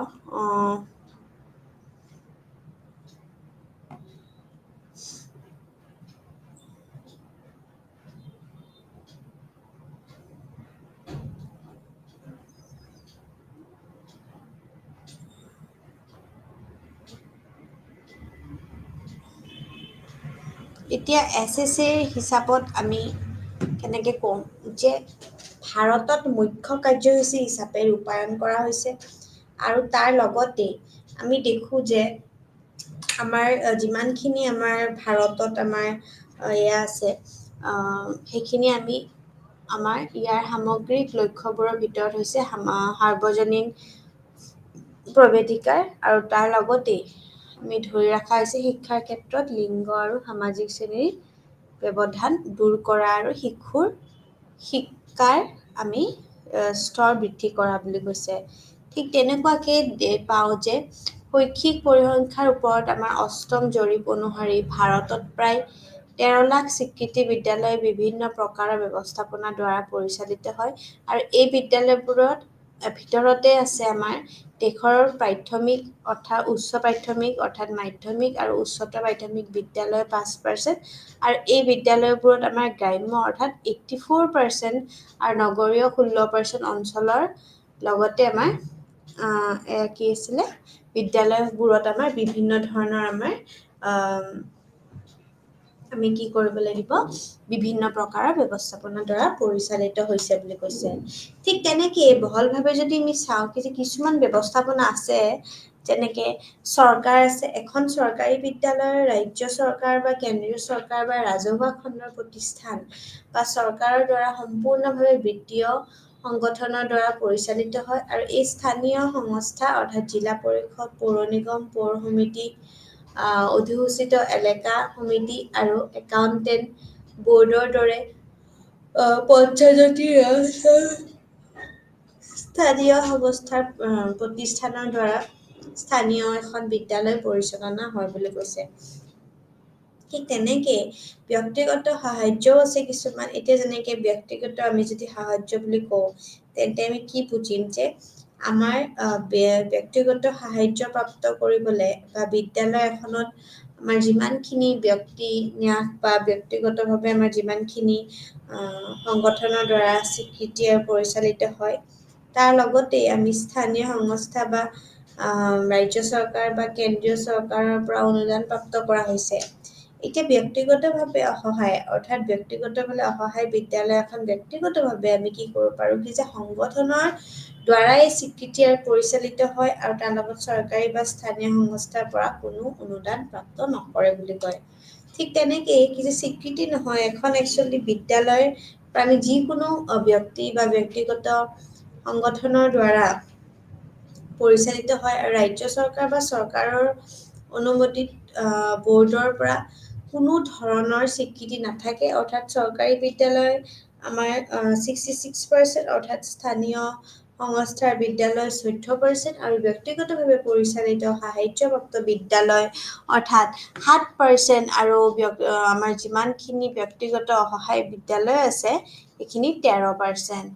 বেছিভাগ চৰকাৰী বিদ্যালয় 91 আৰু স্থানীয় সংস্থাৰ আমাৰ যিমানখিনি বিদ্যালয় 90% গ্ৰাম্য ভাৰতৰ প্ৰয়োজনীয়তা পূৰণ কৰি আছে, আনহাতে ব্যক্তিগতভাৱে পৰিচালিত সাহায্যপ্ৰাপ্ত বা ব্যক্তিগতভাৱে অসহায় ব্যৱস্থাপনাৰ দ্বাৰা পৰিচালিত বিদ্যালয়ৰ ক্ষেত্ৰত এই সংখ্যা আমি অতি কম দেখিবলৈ পাইছোঁ।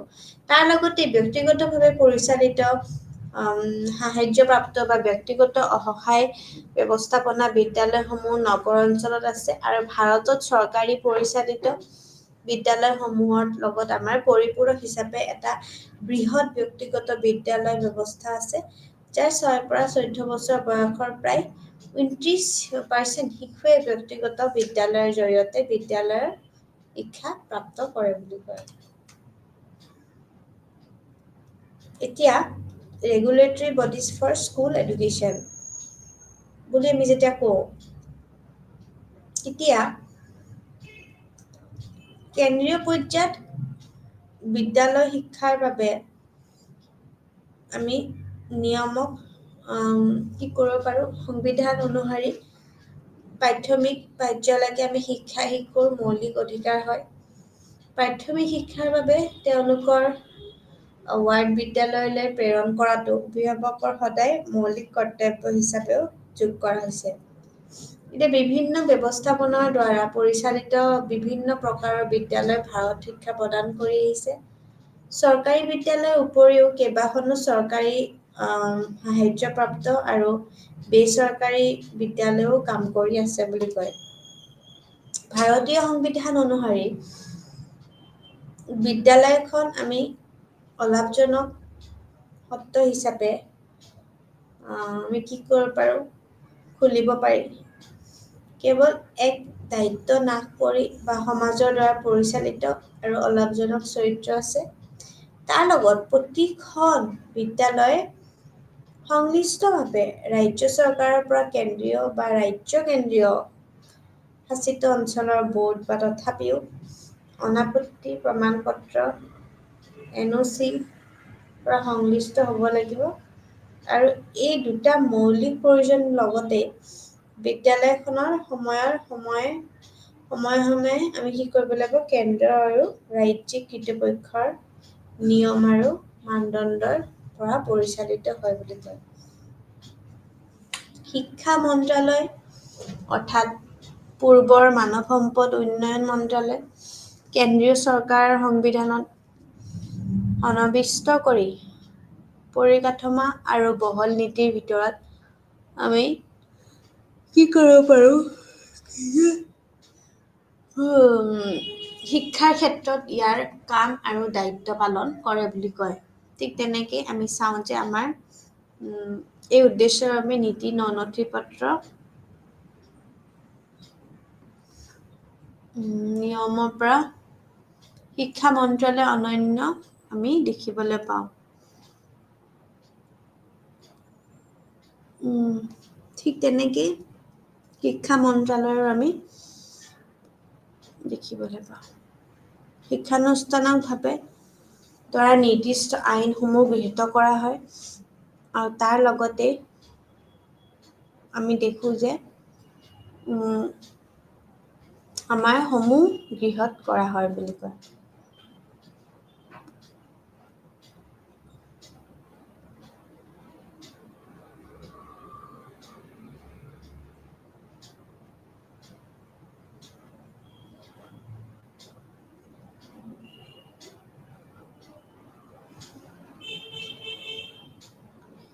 মানৱ সম্পদ উন্নয়ন মন্ত্ৰালয় অৰ্থাৎ ministry of human resource and development.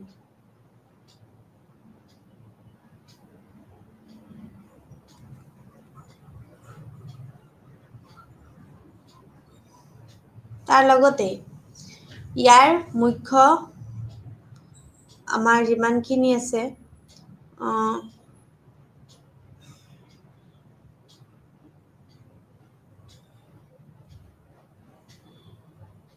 তাৰ লগত ভাৰতৰ পাঠ্যপুথিত আমাৰ যিমানখিনি আছে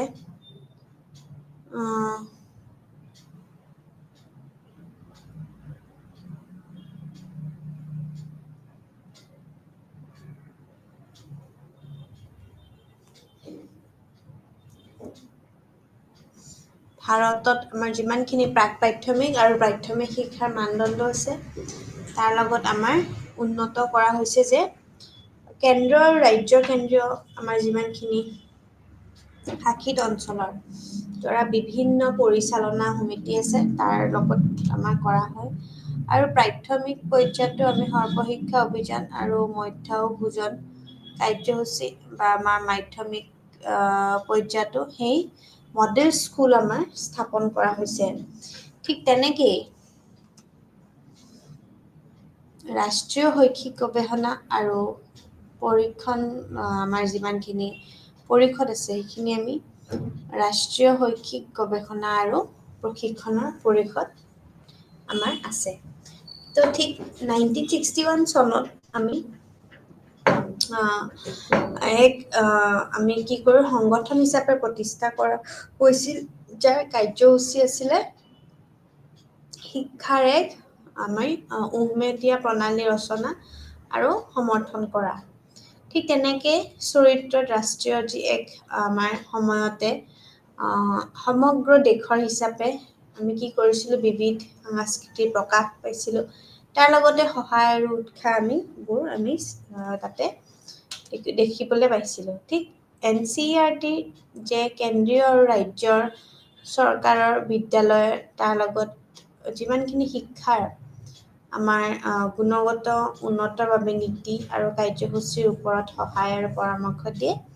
ঠিক তেনেকেই NCERTৰ মুখ্য উদ্দেশ্যবোৰৰ ভিতৰত আছে গৱেষণা, বিকাশ, প্ৰশিক্ষণ, সম্প্ৰসাৰণ, প্ৰকাশন আৰু বিদ্যালয় শিক্ষা সম্পৰ্কীয় প্ৰসাৰ কাৰ্যকলাপ। NCERT যে আজমেৰ, ক'ত আছে ভূপাল, ভুৱনেশ্বৰ আৰু মাইচুৰ এই চাৰিটা আৰু পাঁচটো যে শ্বিলঙত স্থাপন কৰা হৈছে।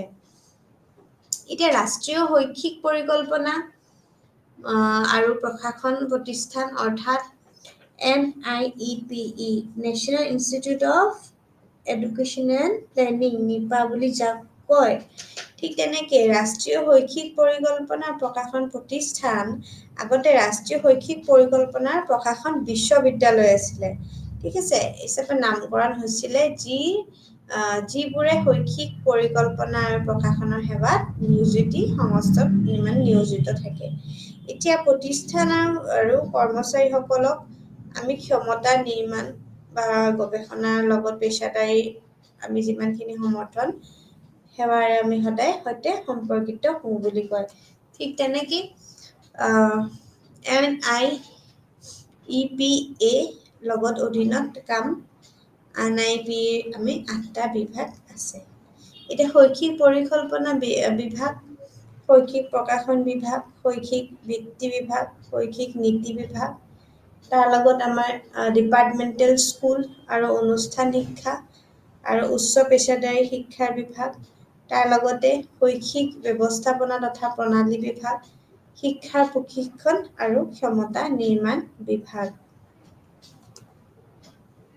ৰাষ্ট্ৰীয় শিক্ষক শিক্ষা পৰিষদ এতিয়া এক বিধিবদ্ধতা সংস্থা হিচাপে প্ৰতিষ্ঠা কৰা হৈছিলে 1993 চনৰ ৰাষ্ট্ৰীয় শিক্ষা পৰিষদৰ আইন নম্বৰ আইন নম্বৰ 73 আৰ্টিকেল নম্বৰ পৰা। এতিয়া NCERTৰ মুখ্য লক্ষ্য হৈছে যে সমগ্ৰ দেশত আমি শিক্ষা ব্যৱস্থা অৰ্থাৎ টিচাৰ এডুকেশ্যনৰ যোনটো আমাৰ ব্যৱস্থা আছে সেই ব্যৱস্থাটোত পৰিকল্পিত আৰু আমি সমন্বয়ভাৱে বিকাশপ্ৰাপ্ত কৰাটো আৰু তাৰ লগত এই শিক্ষা অৰ্থাৎ টিচাৰ এডুকেশ্যনৰ লগত আমি ব্যৱস্থাতে আমি নিয়ম আৰু মানদণ্ড নিয়ন্ত্ৰণ আৰু সঠিক আমি তত্ত্বাৱধানৰ বাবে আমি দায়বদ্ধ হওঁ।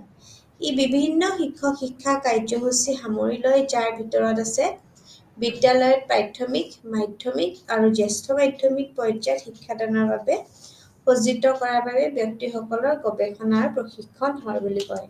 ঠিক তেনেকেই কেন্দ্ৰীয় শিক্ষা পৰিষদ হৈছে শিক্ষাৰ ক্ষেত্ৰৰ ভাৰত চৰকাৰৰ পৰা গুৰুত্বপূৰ্ণ পৰামৰ্শদাতা সংস্থা আৰু প্ৰথমবাৰৰ বাবে 1920 চনত প্ৰতিষ্ঠা কৰা হৈছিলে।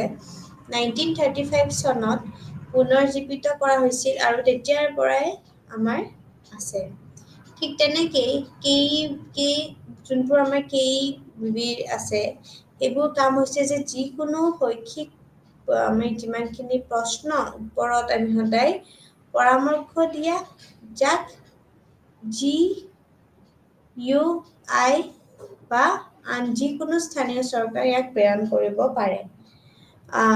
KEB আন এটা কাম হ'ল দেশত শৈক্ষিক বিকাশ সম্পৰ্কে তথ্য আৰু পৰামৰ্শ বিচাৰিব লাগে। অৱশ্যে KEBৰ পৰামৰ্শদাতা কেৱল আমাৰ পৰামৰ্শদাতা আৰু চৰকাৰৰ ওপৰতহে আমি বলপূৰ্বকভাৱে সক্ষম নহয় বুলি কয়।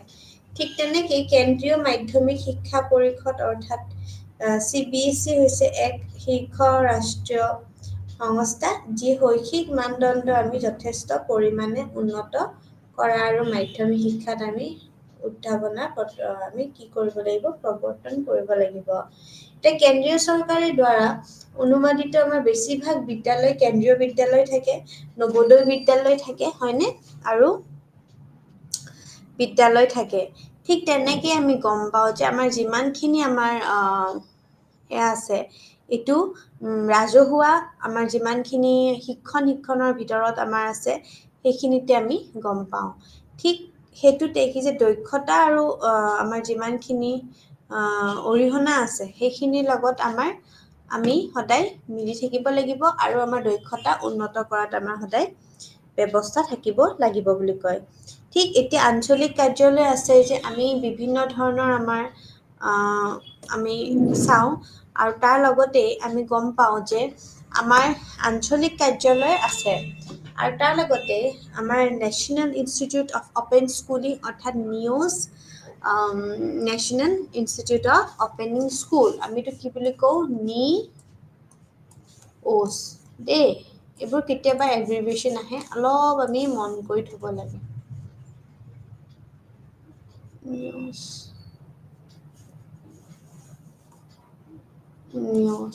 নিউজৰ কাম কি কাম নিউজৰ? অলৰেডি এইটো এটা ৰিভিজন ক্লাছ হয় দেই। চ' ৰিভিজন ক্লাছত মই নিবিচাৰোঁ যে মই ইমান বাৰ একে বস্তুকে মই বুজাই থাকিম। অলৰেডি আমি এই বস্তুবোৰ পাইছোঁ, জাষ্ট তোমালোকক মনত কৰাই দিবলৈহে আমি এনেকে একেখিনিকে কৈ আছোঁ। চ' নিউজ কি আছিলে? is a National Institute of Open Schooling. Okay? So, Bharat চৰকাৰৰ দ্বাৰা এই সংস্থা হিচাপে প্ৰতিষ্ঠা কৰিছিলে ৰাষ্ট্ৰীয় মুক্ত বিদ্যালয় অপেন স্কুলিং। মুক্ত মানে অপেন হয় নে নহয়? তো NOS সেইকাৰণে কৈছিলে আগতে আছিলে NOS। NOSৰ মুখ্য উদ্দেশ্য আছিলে মুক্ত শিক্ষণ প্ৰণালী। তাৰ লগতে দূৰত্ব শিক্ষাৰ জৰিয়তে আমি সমাজৰ সুবিধাবঞ্চিত শ্ৰেণীক আমি শিক্ষা প্ৰদান কৰা। ইয়াতে কিন্তু মাজতে কি দি দিছে আমাৰ অবজেক্টিভ তো আমি যদি পৰীক্ষাত কেতিয়াবা কি হয় উদ্দেশ্যবাণী আহে আমাৰ ওপেন স্কুলিং অৰ্থাৎ মুক্ত বিদ্যালয়ৰ আমাৰ কি উদ্দেশ্য হয় objective what is the objective behind দিছ চ' প্ৰথমটো হৈছে কি যে মুক্ত হয়নে নহয় মুক্ত শিক্ষণ প্ৰণালী আৰু মুক্ত শিক্ষণ প্ৰণালী প্ৰথমটো ছেকেণ্ডটো দূৰত্ব শিক্ষাৰ জৰিয়তে সমাজৰ সুবিধা বঞ্চিত শ্ৰেণীক আমি শিক্ষা প্ৰদান কৰা বুজি পাইছা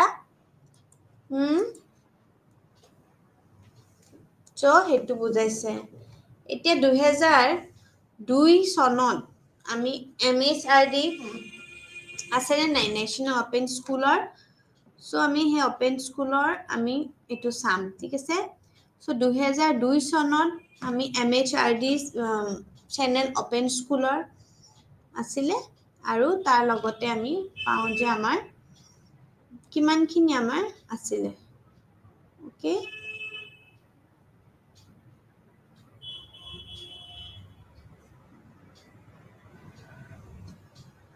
চ'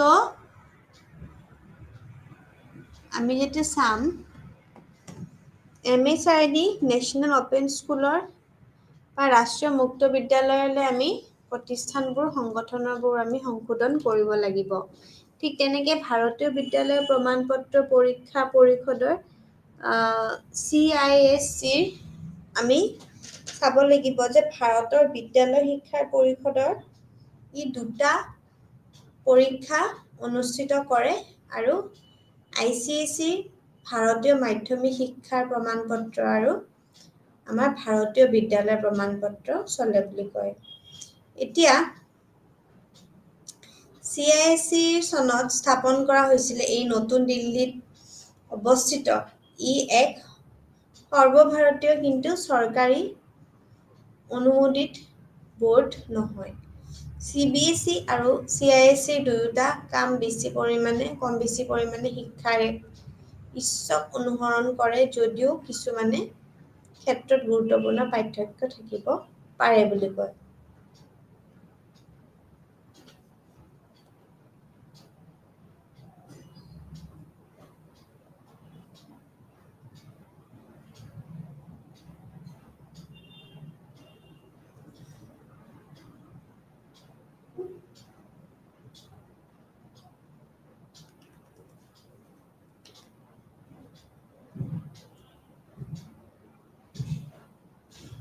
এটা সাধাৰণ বিশ্বাস হ'ল যে CISEৰ পাঠ্যক্ৰম আমি অলপ কঠিন হয় তাৰ লগত ব্যক্তিগত প্ৰাৰ্থী গ্ৰহণ নকৰে আৰু তেওঁলোকে কেৱল CISEৰ সৈতে সংযুক্ত হয় বিদ্যালয়ৰ জৰিয়তেহে আহিব লাগে বুলি কয় পৰীক্ষাৰ মাধ্যম হৈছে ইংৰাজী ভাৰতীয় ভাষাৰ কাকতৰ বাহিৰেও আৰু তাৰ লগত আমি দেখিবলৈ পাওঁ যে CBSE আৰু CISEৰ উপৰিও ভাৰতত সকলো ৰাজ্যৰ উচ্চ বিদ্যালয় শিক্ষাৰ বাবে নিজা ৰাজ্যিক বোৰ্ড আছে বুলি আমি দেখিবলৈ পাওঁ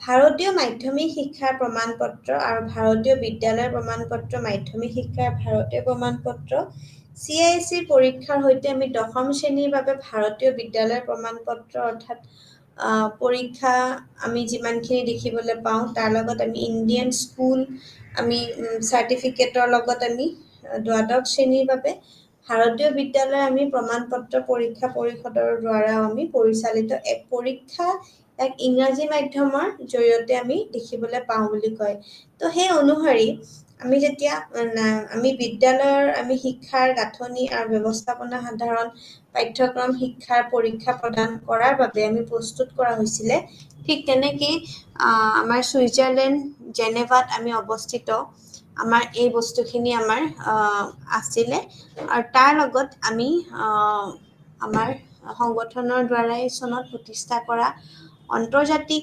যিমানখিনি আমাৰ সংগঠন আছে তাৰ লগত আমি অধিক বিদ্যালয় আন্তৰ্জাতিক শিক্ষাৰ কাৰ্যসূচী আমি আগবঢ়াবলৈ লৈছিলোঁ আৰু এই SCGN লগত ইণ্ডিয়ান আমাৰ ইউনিভাৰ্চিটিজ আৰু IBOৰ ছেক্ৰেটাৰী এজন আছিলে তাৰ লগত আমাৰ জেনেৰেল দ্বাৰা অংশগ্ৰহণ কৰাও আমাৰ মনত আছে বুলি কয়।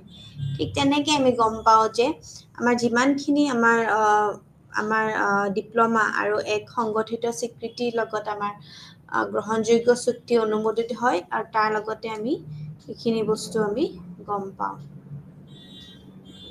ঠিক তেনেকৈ আমি গম পাওঁ যে ইয়াৰ লগত আমাৰ যিমানখিনি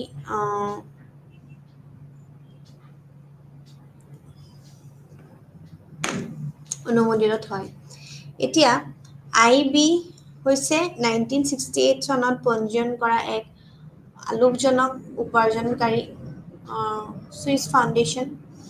সংগঠনৰ কাৰ্যকলাপবোৰ হৈছে কৰ্তৃপক্ষৰ দ্বাৰা এক অনুমোদিত এক্ট অফ ফাউণ্ডেশ্যনৰ দ্বাৰা নিৰ্ধাৰণ কৰা হয় আৰু এই অধ্যয়নৰ 3টা মুখ্য নিৰ্ধাৰণ কৰা হৈছে আৰু তাৰ লগতে আমাৰ এই আগবঢ়োৱা হয়। কিছু প্ৰাথমিক কাৰ্যসূচী আমাৰ মধ্যবৰ্ষৰ যিমানখিনি প্ৰগ্ৰেম আছে তাৰ লগত ডিপ্ল'মা প্ৰগ্ৰেমটো আমাৰ জড়িত হয়। এতিয়া ৰাজ্যিক পৰ্যায়ৰ ৰাজ্যিক শৈক্ষিক গৱেষণা আৰু প্ৰশিক্ষণ। এতিয়া পৰিষদৰ নিয়মক আমাৰ যিমানখিনি যিহেতু ভাৰতত শিক্ষা আমাৰ আছে তাৰ লগত সংবিধানৰ সমকালীন তালিকাৰ বিষয়, তাৰ লগত আমাৰ শিক্ষা কেন্দ্ৰ আৰু ৰাজ্য কেন্দ্ৰৰ সাংঘাতিক অঞ্চলৰ নিয়ন্ত্ৰণ আছে আৰু তাৰ লগত আমাৰ 2জন দায়িত্বত আমাৰ আবণ্টন কৰিছে বুলি কয়। এতিয়া ৰাষ্ট্ৰীয় পৰ্যায়ত শিক্ষা নিয়মক আমাৰ যিমানখিনি আছে তাৰ লগত আমাৰ সম্পৰ্কীয় কাৰ্যকলাপৰ সংবিধানতো আমাৰ কাম কৰি আহিছে বুলি কয়। এতিয়া 1979 চনৰ 5 জানুৱাৰীত আমাৰ SCERT স্থাপন আৰম্ভ কৰা হৈছিলে আৰু সেই SCERTৰ দ্বাৰাই আমি ৰাজ্যিক শৈক্ষিক গৱেষণা যিমানখিনি আছিলে এডুকেশ্যনেল ৰিচাৰ্চ এণ্ড প্ৰশিক্ষণ অৰ্থাৎ ট্ৰেইনিং পৰিষদৰ ৰাজ্যখনৰ শিক্ষামন্ত্ৰীৰ অধ্যক্ষত আমি এখন কাৰ্যসূচী উপদেষ্টা সমিতি আছে। SCERTৰ বিভিন্ন কাৰ্যসূচীৰ বাবে বিশেষ পৰামৰ্শদাতা আছে, সমিতি আছে আৰু বিভাগ আছে। যেনে সেৱা শিক্ষা শৈক্ষিক গৱেষণা আছে, নীতি দৃষ্টিকোণ আছে বা মৰেল এছপেক্ট যাক কয় আৰু বা উদ্ভাৱন আছে, শৈক্ষিক প্ৰযুক্তি আছে অৰ্থাৎ এডুকেশ্যন এণ্ড টেকনলজি, জনসংখ্যা শিক্ষা আছে, পপুলেশ্যন এডুকেশ্যন অৰ্থাৎ সাৰ্বজনীন প্ৰাথমিক শিক্ষা আছে, ইউনিভাৰ্চেলাইজেশ্যন অফ এলিমেণ্টাৰী এডুকেশ্যন আৰু আনুষ্ঠানিক শিক্ষা আছে, অনানুষ্ঠানিক শিক্ষা অৰ্থাৎ ফৰ্মেল আমাৰ যোনটো নন ফৰ্মেল। ইয়াৰ মুখ্য কাম হৈছে যে প্ৰাক বিদ্যালয়ৰ আমাৰ যিমানখিনি উচ্চতাৰ মাধ্যমিক আমাৰ স্তৰলৈকে সকলো শৈক্ষিক কাৰ্যসূচী পৰিকল্পনা চলে। ঠিক তেনেকৈ ব্যৱস্থাপনা গৱেষণা বা তাৰ লগত প্ৰশিক্ষণৰ লগতে আমাৰ মূল্যাংকনৰো আমাৰ কি চলে ক্ষেত্ৰত। ঠিক তেনেকৈ SCERTৰ ভূমিকা হৈছে যে কাৰ্যসূচীৰ বিদ্যালয় শিক্ষাৰ ক্ষেত্ৰত ইয়াৰ বিভিন্ন প্ৰকল্প ৰূপায়ণৰ বাবে আমি SCERT, UNICEF বা আমি তাৰ লগত আমাৰ যিমানবিলাক MHRD, UNESCO, বিশ্ব বেংক আৰু অন্যান্য আমাৰ যিমানখিনি সংস্থাৰ সৈতে সহযোগিতা কৰিছে, সেই সহযোগিতাৰ বাৰ্ষিক কৰ্ম পৰিকল্পনা প্ৰস্তুত কৰা হয়। এতিয়া সংশ্লিষ্ট ৰাষ্ট্ৰীয় আৰু ৰাজ্যিক পৰ্যায়তো সকলো সংস্থাৰ পৰা আমি SCERTৰ বিভিন্ন বিভাগৰ সৈতে সমন্বয় কৰা হয়। নিয়ন্ত্ৰণ আৰু তত্ত্বাৱধান। ৰাজ্যখনৰ বিদ্যালয়সমূহৰ বাবে ৰাষ্ট্ৰীয় পাঠ্যক্ৰমৰ বাবে পৰিকাঠামোৰ পোহৰত পাঠ্যক্ৰম আৰু পাঠ্যপুথি বিকশিত কৰা হয়। তাৰ লগত উদ্ভাৱনৰ জৰিয়তে বিদ্যালয় আমাৰ উৎকৰ্ষতাৰ বাবে প্ৰচেষ্টা কৰা আৰু ক্ষমতা নিৰ্মাণৰ বাবে প্ৰয়োজন কৰা হৈছে ৰাজ্য কেন্দ্ৰীয় শাসিত অঞ্চলৰ সেৱা শিক্ষকসকলৰ বাবে কাৰ্যসূচী প্ৰদান কৰা হৈছে। ঠিক তেনেকৈ বিদ্যালয় শিক্ষা বিভাগ, SSC, RMSA, DIET আদিৰ সহযোগিতাৰে ৰাজ্য সেৱাত শিক্ষক প্ৰশিক্ষণৰ বাবে সমন্বয়কাৰী সংস্থা আছে বুলি কয়।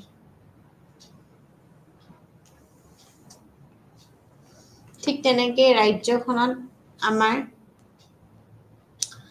ওপৰত শৈক্ষিক জৰীপ কৰা হৈছে আৰু তাৰ লগতেই আমি জানো যে আমাৰ বিভিন্ন ধৰণৰ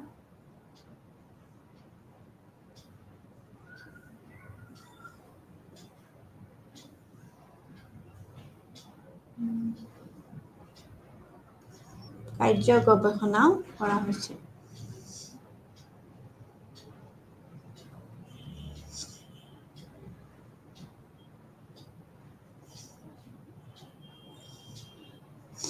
তো আমি দেখিবলৈ পাওঁ যে আমাৰ যিমানখিনি আমাৰ আছে এতিয়ালৈকে আমি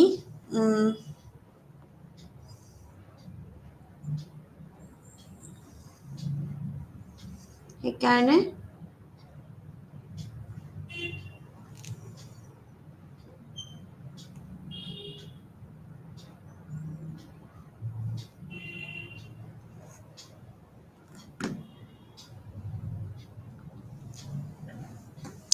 কাৰ্য গৱেষণাৰ মূল্যায়ন, গৱেষণাৰ প্ৰকল্প আৰু বিদ্যালয়সমূহত বিত্তীয় সাহায্য প্ৰদান কৰা।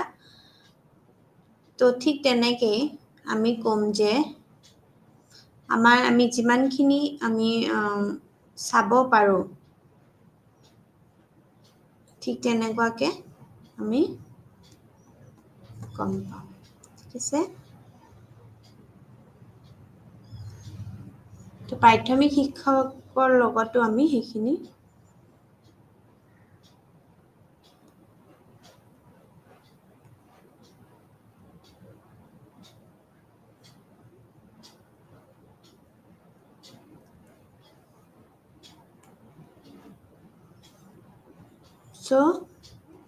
বিশেষ প্ৰয়োজনীয়তাৰ লগত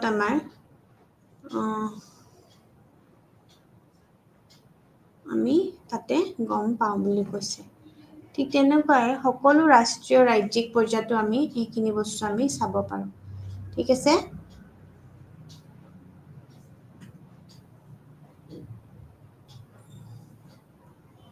তো আমি যেতিয়া কৈ থাকোঁ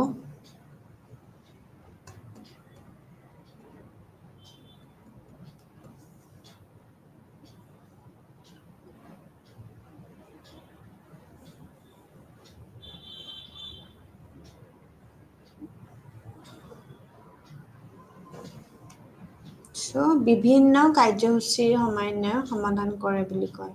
এতিয়া শিক্ষকে কিমান আমি আৰু শিক্ষকৰ লগত আমাৰ যিমানখিনি আছে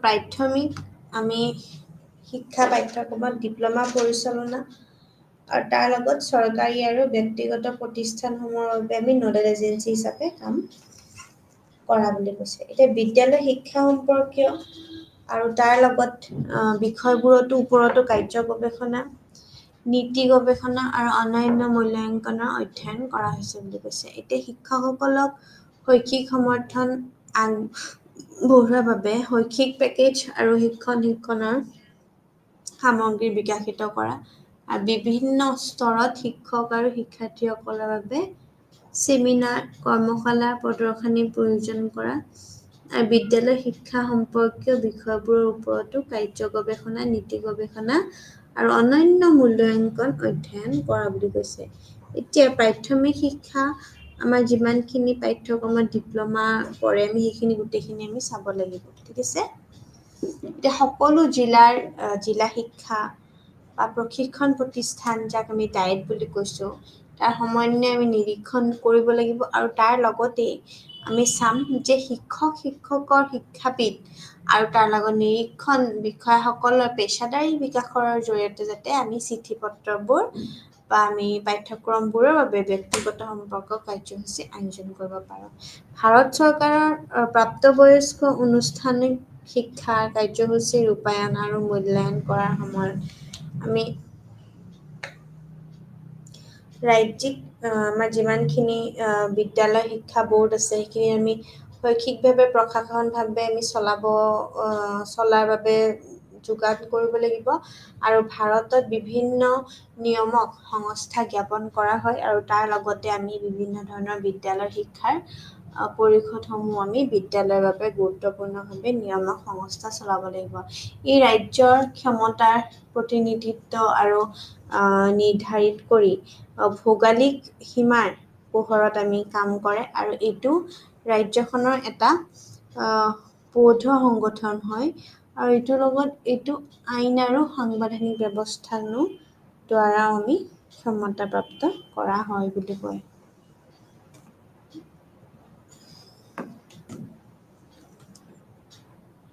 ভাৰতত বহুতো ৰাজ্যত তেওঁলোকৰ শিক্ষা পৰিষদ আছে। আমাৰ শিক্ষাৰ ব্যৱস্থাত বিভিন্ন শিক্ষা পৰিষদ আছে আৰু তেওঁলোকৰ গাঁথনি আৰু কাৰ্যকলাপত সেইবোৰভাৱে পৃথক হয়। দেশত প্ৰায় ৩৩টা বিভিন্ন শৈক্ষিক বোৰ্ড আছে, যাৰ ভিতৰত আছে কেন্দ্ৰীয় মাধ্যমিক শিক্ষা পৰিষদ আৰু ভাৰতীয় বিদ্যালয় প্ৰমাণপত্ৰ পৰীক্ষা বিষয়, যি হৈছে ICTS আৰু ISC বিভিন্ন ৰাজ্যিক শৈক্ষিক বোৰ্ডৰ বাবে আমাৰ ছাত্ৰীৰ ম্যাদ বুলি যাক কয়। আন কিছুমান বোৰ্ড আছে যেনে আন্তৰ্জাতিক বেকালেৰিয়েট সংগঠন আৰু দিল্লী চৰকাৰী বিদ্যালয়। দেশৰ তুলনামূলকভাৱে কম সংখ্যক আমাৰ যিমানখিনি বিদ্যালয় বিভিন্ন ৰাজ্যৰ মাদ্ৰাছা বোৰ্ড, কেন্দ্ৰীয় তিব্বতীয় বিদ্যালয়ৰ প্ৰশাসন আদিৰ দৰে আন বিভিন্ন বোৰ্ডৰ সৈতে সংযুক্ত আছে বুলি কয়। জিলা খণ্ডৰ স্তৰত নিয়মক কৰি আমি 1986 চনৰ ওপৰত আধাৰিত কৰি জিলা পৰ্যায়ৰ সংস্থা বা তাৰ লগত আমাৰ ডায়েট জিলাখনৰ পেডাগজিকেল কাৰ্যকলাপৰ পৰিকল্পনা ৰূপায়ণ আৰু নিৰীক্ষণৰ বাবে প্ৰস্তুত কৰা হয়। প্ৰতিটো ডায়েটৰ 7টা শৈক্ষিক শাখা থাকে।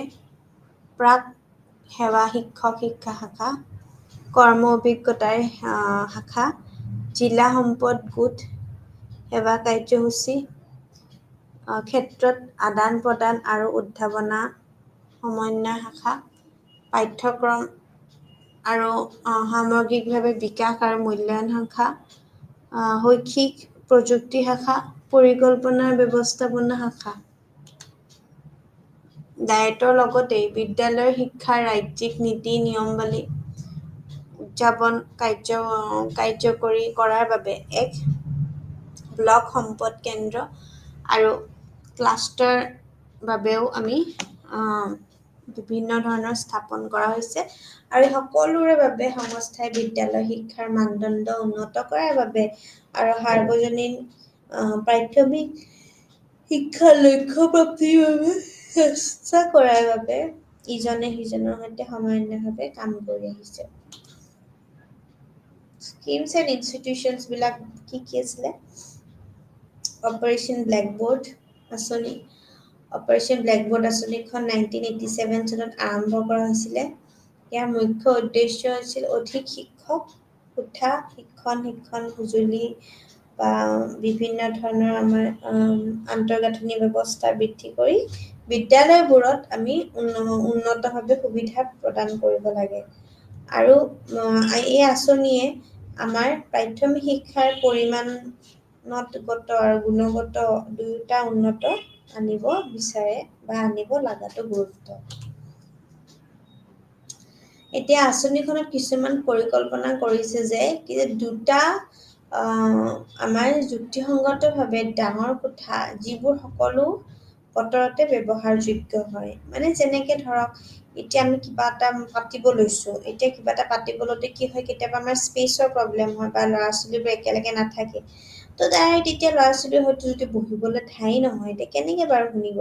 কোনোবা যদি আমি এতিয়া ৰিচোৰ্চ মানুহ এজন যদি আনো আমি দেই কিছুমান আমি লেকচাৰ দিবলৈ, তেনেহ'লে ল'ৰা ছোৱালীয়ে যদি সেই এইটো যদি ইউজ কৰিব নোৱাৰে বা তাত যদি ভালকে বহি লেকচাৰ উপভোগ কৰিব নোৱাৰে তেনেহ'লে কোনো ভাল কথা নহয়। সেইটো কাৰণে চব বতৰত এতিয়া এনেকুৱা হয় কি যে কেতিয়াবা বহুত বেয়া বৰষুণ দি দিয়ে কি হয় স্কুলবোৰত বাহিৰত বৰষুণত এছেম্বলি অৰ্থাৎ এছেম্বলিত এটেণ্ড কৰিব নোৱাৰে বাট আৰু অৰ্থাৎ কেতিয়াবা কি হয় খুব বেছি শীতকাল খুব বেছি আমাৰ শীতৰ লগতে খুব বেছি যেতিয়া ৰ'দ হয় তেতিয়া আমাক ইয়াতে কি কৰে অসম চৰকাৰে গৰম যোনবোৰ স্কুল থাকে সেইবোৰ টাইমিংবোৰ চেঞ্জ কৰি দিয়ে যাতে আগুৱাই আনি দিলে যাতে অকমান ৰ'দটো কম পৰে ছুটি হোৱা লাগে কাৰণ কি বহুতৰ হিট ষ্ট্ৰক হয় ইমান বেছি গৰম পৰে জুন জুলাই মাহত তো ঠিক জুন জুলাই আগষ্ট তেনেকুৱা মাহত সেইটো কাৰণে আচলতে আমাৰ কি কৰা যায় কি যে তেনেকুৱা ধৰণৰ কিছুমান কোঠাৰ ব্যৱস্থা থাকিব লাগে আৰু সেই তেনেকুৱা ধৰণৰ কোঠাৰ ব্যৱস্থা থাকিলে কি হয় যাতে আমি সেই মৰ্ণিং এছেম্বলিখিনি কৰাব পাৰো মানে ৰুমটোৰ ভিতৰত যাতে আমি প্ৰেয়াৰ্ছখিনি আমি কৰাব পাৰো ঠিক তাৰ লগত তেনেকুৱা কিছুমান বহুত ব্যৱস্থা আছে যেনেকে আমি এক্সিবিশ্যন কিছুমান পাতিব পাৰো চায়েন্স এক্সিবিশ্যন কিছুমান আমি বিভিন্ন ধৰণৰ আমি হস্তকলাত যেনেকে আমি কিছুমান ক্ৰাফ্ট এক্সিবিশ্যন পাতিব পাৰো বা কিছুমান যেনেকে গেমছটো দুই প্ৰকাৰৰ থাকে ইনডোৰ আৰু আউটডোৰ ইনডোৰ গেমছ কিছুমান কণ্ডাক্ট কৰিব পাৰো তো তেনেকুৱা ধৰণৰ কিছুমান মাল্টিপাৰ্পজ হ'ল বা কিছুমান তেনেকুৱা ধৰণৰ ডাঙৰ কোঠা কিছুমান আমাৰ কিন্তু খুব বেছি প্ৰয়োজন হয় ঠিক আছে এতিয়া একক শিক্ষক প্ৰাথমিক বিদ্যালয়ৰ অতিৰিক্ত শিক্ষক মানে এনেকুৱা কি যে য'ত কম শিক্ষক আছে তাত যাতে আমাৰ অতিৰিক্তভাৱে আমাৰ শিক্ষক থাকে এতিয়া প্ৰয়োজনীয় বিলাক পুতলা আৰু খেলনা সামগ্ৰীবিলাক লাগে এতিয়া যোনবোৰ কিছুমান আমাৰ কি হয় সৰু সৰু বাচ্ছা যেনেকে প্ৰি প্ৰাইমেৰী স্কুলবিলাকত কি হয় বাচ্ছাবোৰে সদায় পুতলা মানে প্লেৱে মেথড আমিতো তাহাঁতক লেকচাৰ মেথড এনেকে যেনেকে আমি ক্লাছ কৰোঁ আমি তেনেকেতো পঢ়াব নোৱাৰো তো আমাক কিছুমান পুতলাৰ ধৰণৰ ব্যৱস্থা বা কিছুমান খেলা ব্যৱস্থা মানে প্লেৱে মেথড যোনবোৰ বস্তু আমি খেলি খেলি পেলাই শিকো সেই ঠিক তেনেকুৱা ধৰণৰ কিছুমান ব্যৱস্থা বা আমাৰ তেনেকুৱা ধৰণৰ আৰু তো ঠিক সেই ধৰক তেনেকুৱা টাইপে যে আমি কেনেকে ধৰণৰ আমি মানে আমি কৰিব পাৰোঁ তো সেই বিভিন্ন ধৰণৰ খেলা ব্যৱস্থা সেইবোৰৰ লগত আমাৰ হয় আৰু আমাৰ তাৰ লগত ব্লেকবৰ্ড থাকে যাতে প্ৰপাৰ ব্লেকবৰ্ড যদি হোৱাইট বৰ্ড প্ৰয়োজন হোৱাইট বৰ্ড ইউজ কৰিব পাৰে বা তাৰ লগত আমি কিছুমান চাৰ্ট ইউজ কৰিব পাৰোঁ হয়নে নহয় তো ব্যৱস্থাটো ক'বলৈ গ'লে বহুত আছে অন্যান্য শিক্ষাৰ সামগ্ৰী কিছুমান পায় তো আমি সেইকাৰণে কি কৰিব লাগে আমি যেতিয়া চাওঁ আমি সদায় আমি এইটোও চাব লাগে যে আমাৰ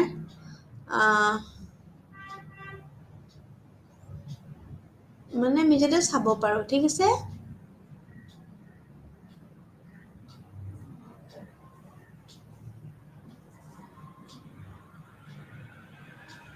তো সেইকাৰণে অলপমান আমি গুৰুত্ব দিব লাগে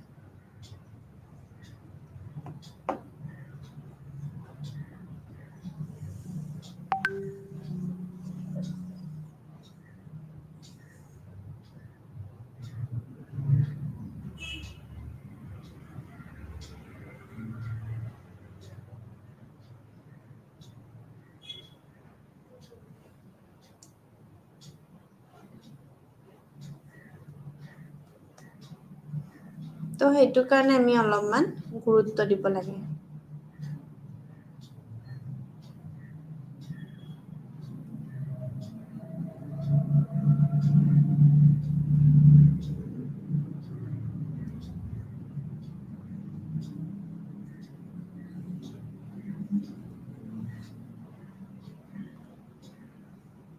ঠিক আছে তো আমি এইখিনি বস্তুত আমি গুৰুত্ব দিব লাগে এতিয়া জিলা প্ৰাথমিক শিক্ষা আছে এতিয়া আমি জিলা প্ৰাথমিক শিক্ষাৰ কাৰ্যসূচী আছে DPEP আছে সেইখিনিও আমি পাৰিলে ৰিলেট কৰিব লাগে ঠিক আছে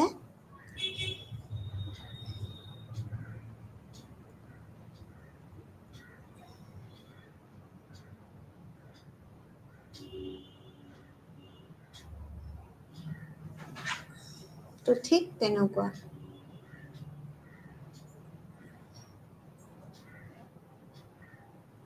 কি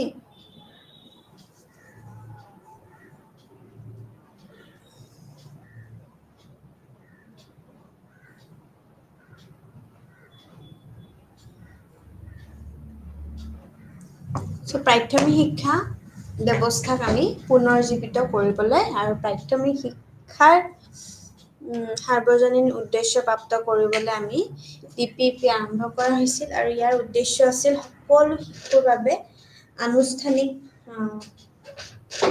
অনানুষ্ঠানিক শাখাৰ দ্বাৰা প্ৰাথমিক শিক্ষাপ্ৰাপ্ত শিশুৰ লাভাৰ্থী ড্ৰপ আউট হাৰৰ পাৰ্থক্য হ্ৰাস কৰা।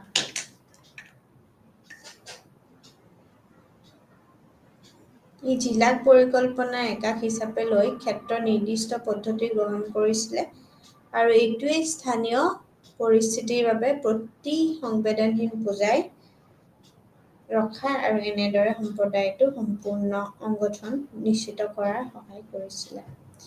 ই প্ৰাথমিক শিক্ষাৰ ক্ষেত্ৰত পৰিকল্পনা আৰু ব্যৱস্থাপনাত আৰু পেছাদাৰী সমৰ্থনৰ বাবে ৰাষ্ট্ৰীয়, ৰাজ্যিক আৰু জিলা প্ৰতিষ্ঠান আৰু সংগঠনৰ ক্ষমতা শক্তিশালী কৰিবলৈ বিচাৰে আৰু তাৰ লগতে প্ৰকল্পটোৱে নামভৰ্তি বৃদ্ধি আৰু তাৰ লগত বিভিন্ন ধৰণৰ স্তৰত হ্ৰাস কৰিবলৈ আমাৰ লেনদেন উন্নত কৰাৰ বাবেও উপৰিও আমাৰ কি কৰিছিলে যথেষ্টখিনি প্ৰভাৱ পেলাইছে। এতিয়া জিলা শিক্ষা আৰু প্ৰশিক্ষণৰ লগত আমি আমাৰ জড়িত যিমানখিনি আমাৰ আছে সেইখিনিতে আমি গম পাওঁ যে আমাৰ বিভিন্ন ধৰণৰ মানদণ্ডৰ প্ৰশিক্ষণ অনুষ্ঠান আৰু স্থাপন কৰি শিক্ষাৰ লগত শক্তিশালীকৰণ আঁচনি যেনে জিলা শিক্ষা আৰু প্ৰশিক্ষণ প্ৰতিষ্ঠান 1987ত আৰম্ভ কৰা হৈছিলে আৰু আঁচনিখন দেশৰ বিদ্যালয়ৰ শিক্ষকসকলৰ জ্ঞান আৰু দক্ষতা আৰু শিক্ষাগত দক্ষতাৰ অভিমুখীকৰণ প্ৰশিক্ষণ আৰু নিয়ন্ত্ৰণৰ বাবে উন্নীতকৰণৰ বাবে কাৰ্যকৰী প্ৰতিষ্ঠানগত শৈক্ষিক আৰু কাৰিকৰী সম্পদবিলাকো সৃষ্টি কৰাৰ প্ৰস্তাৱ দিছিল।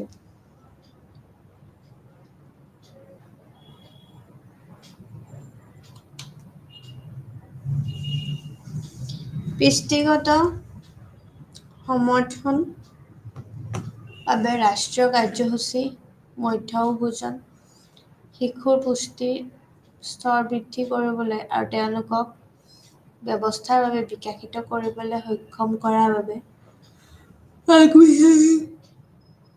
ব্যৱস্থাবোৰ ৰখাৰ বাবে প্ৰাথমিক শিক্ষাৰ বাবে পুষ্টিগত সমৰ্থনৰ বাবে ৰাষ্ট্ৰীয় কাৰ্যসূচী বা এই আঁচনিৰ উদ্দেশ্য হৈছে নামভৰ্তি ধাৰণ আৰু উপস্থিত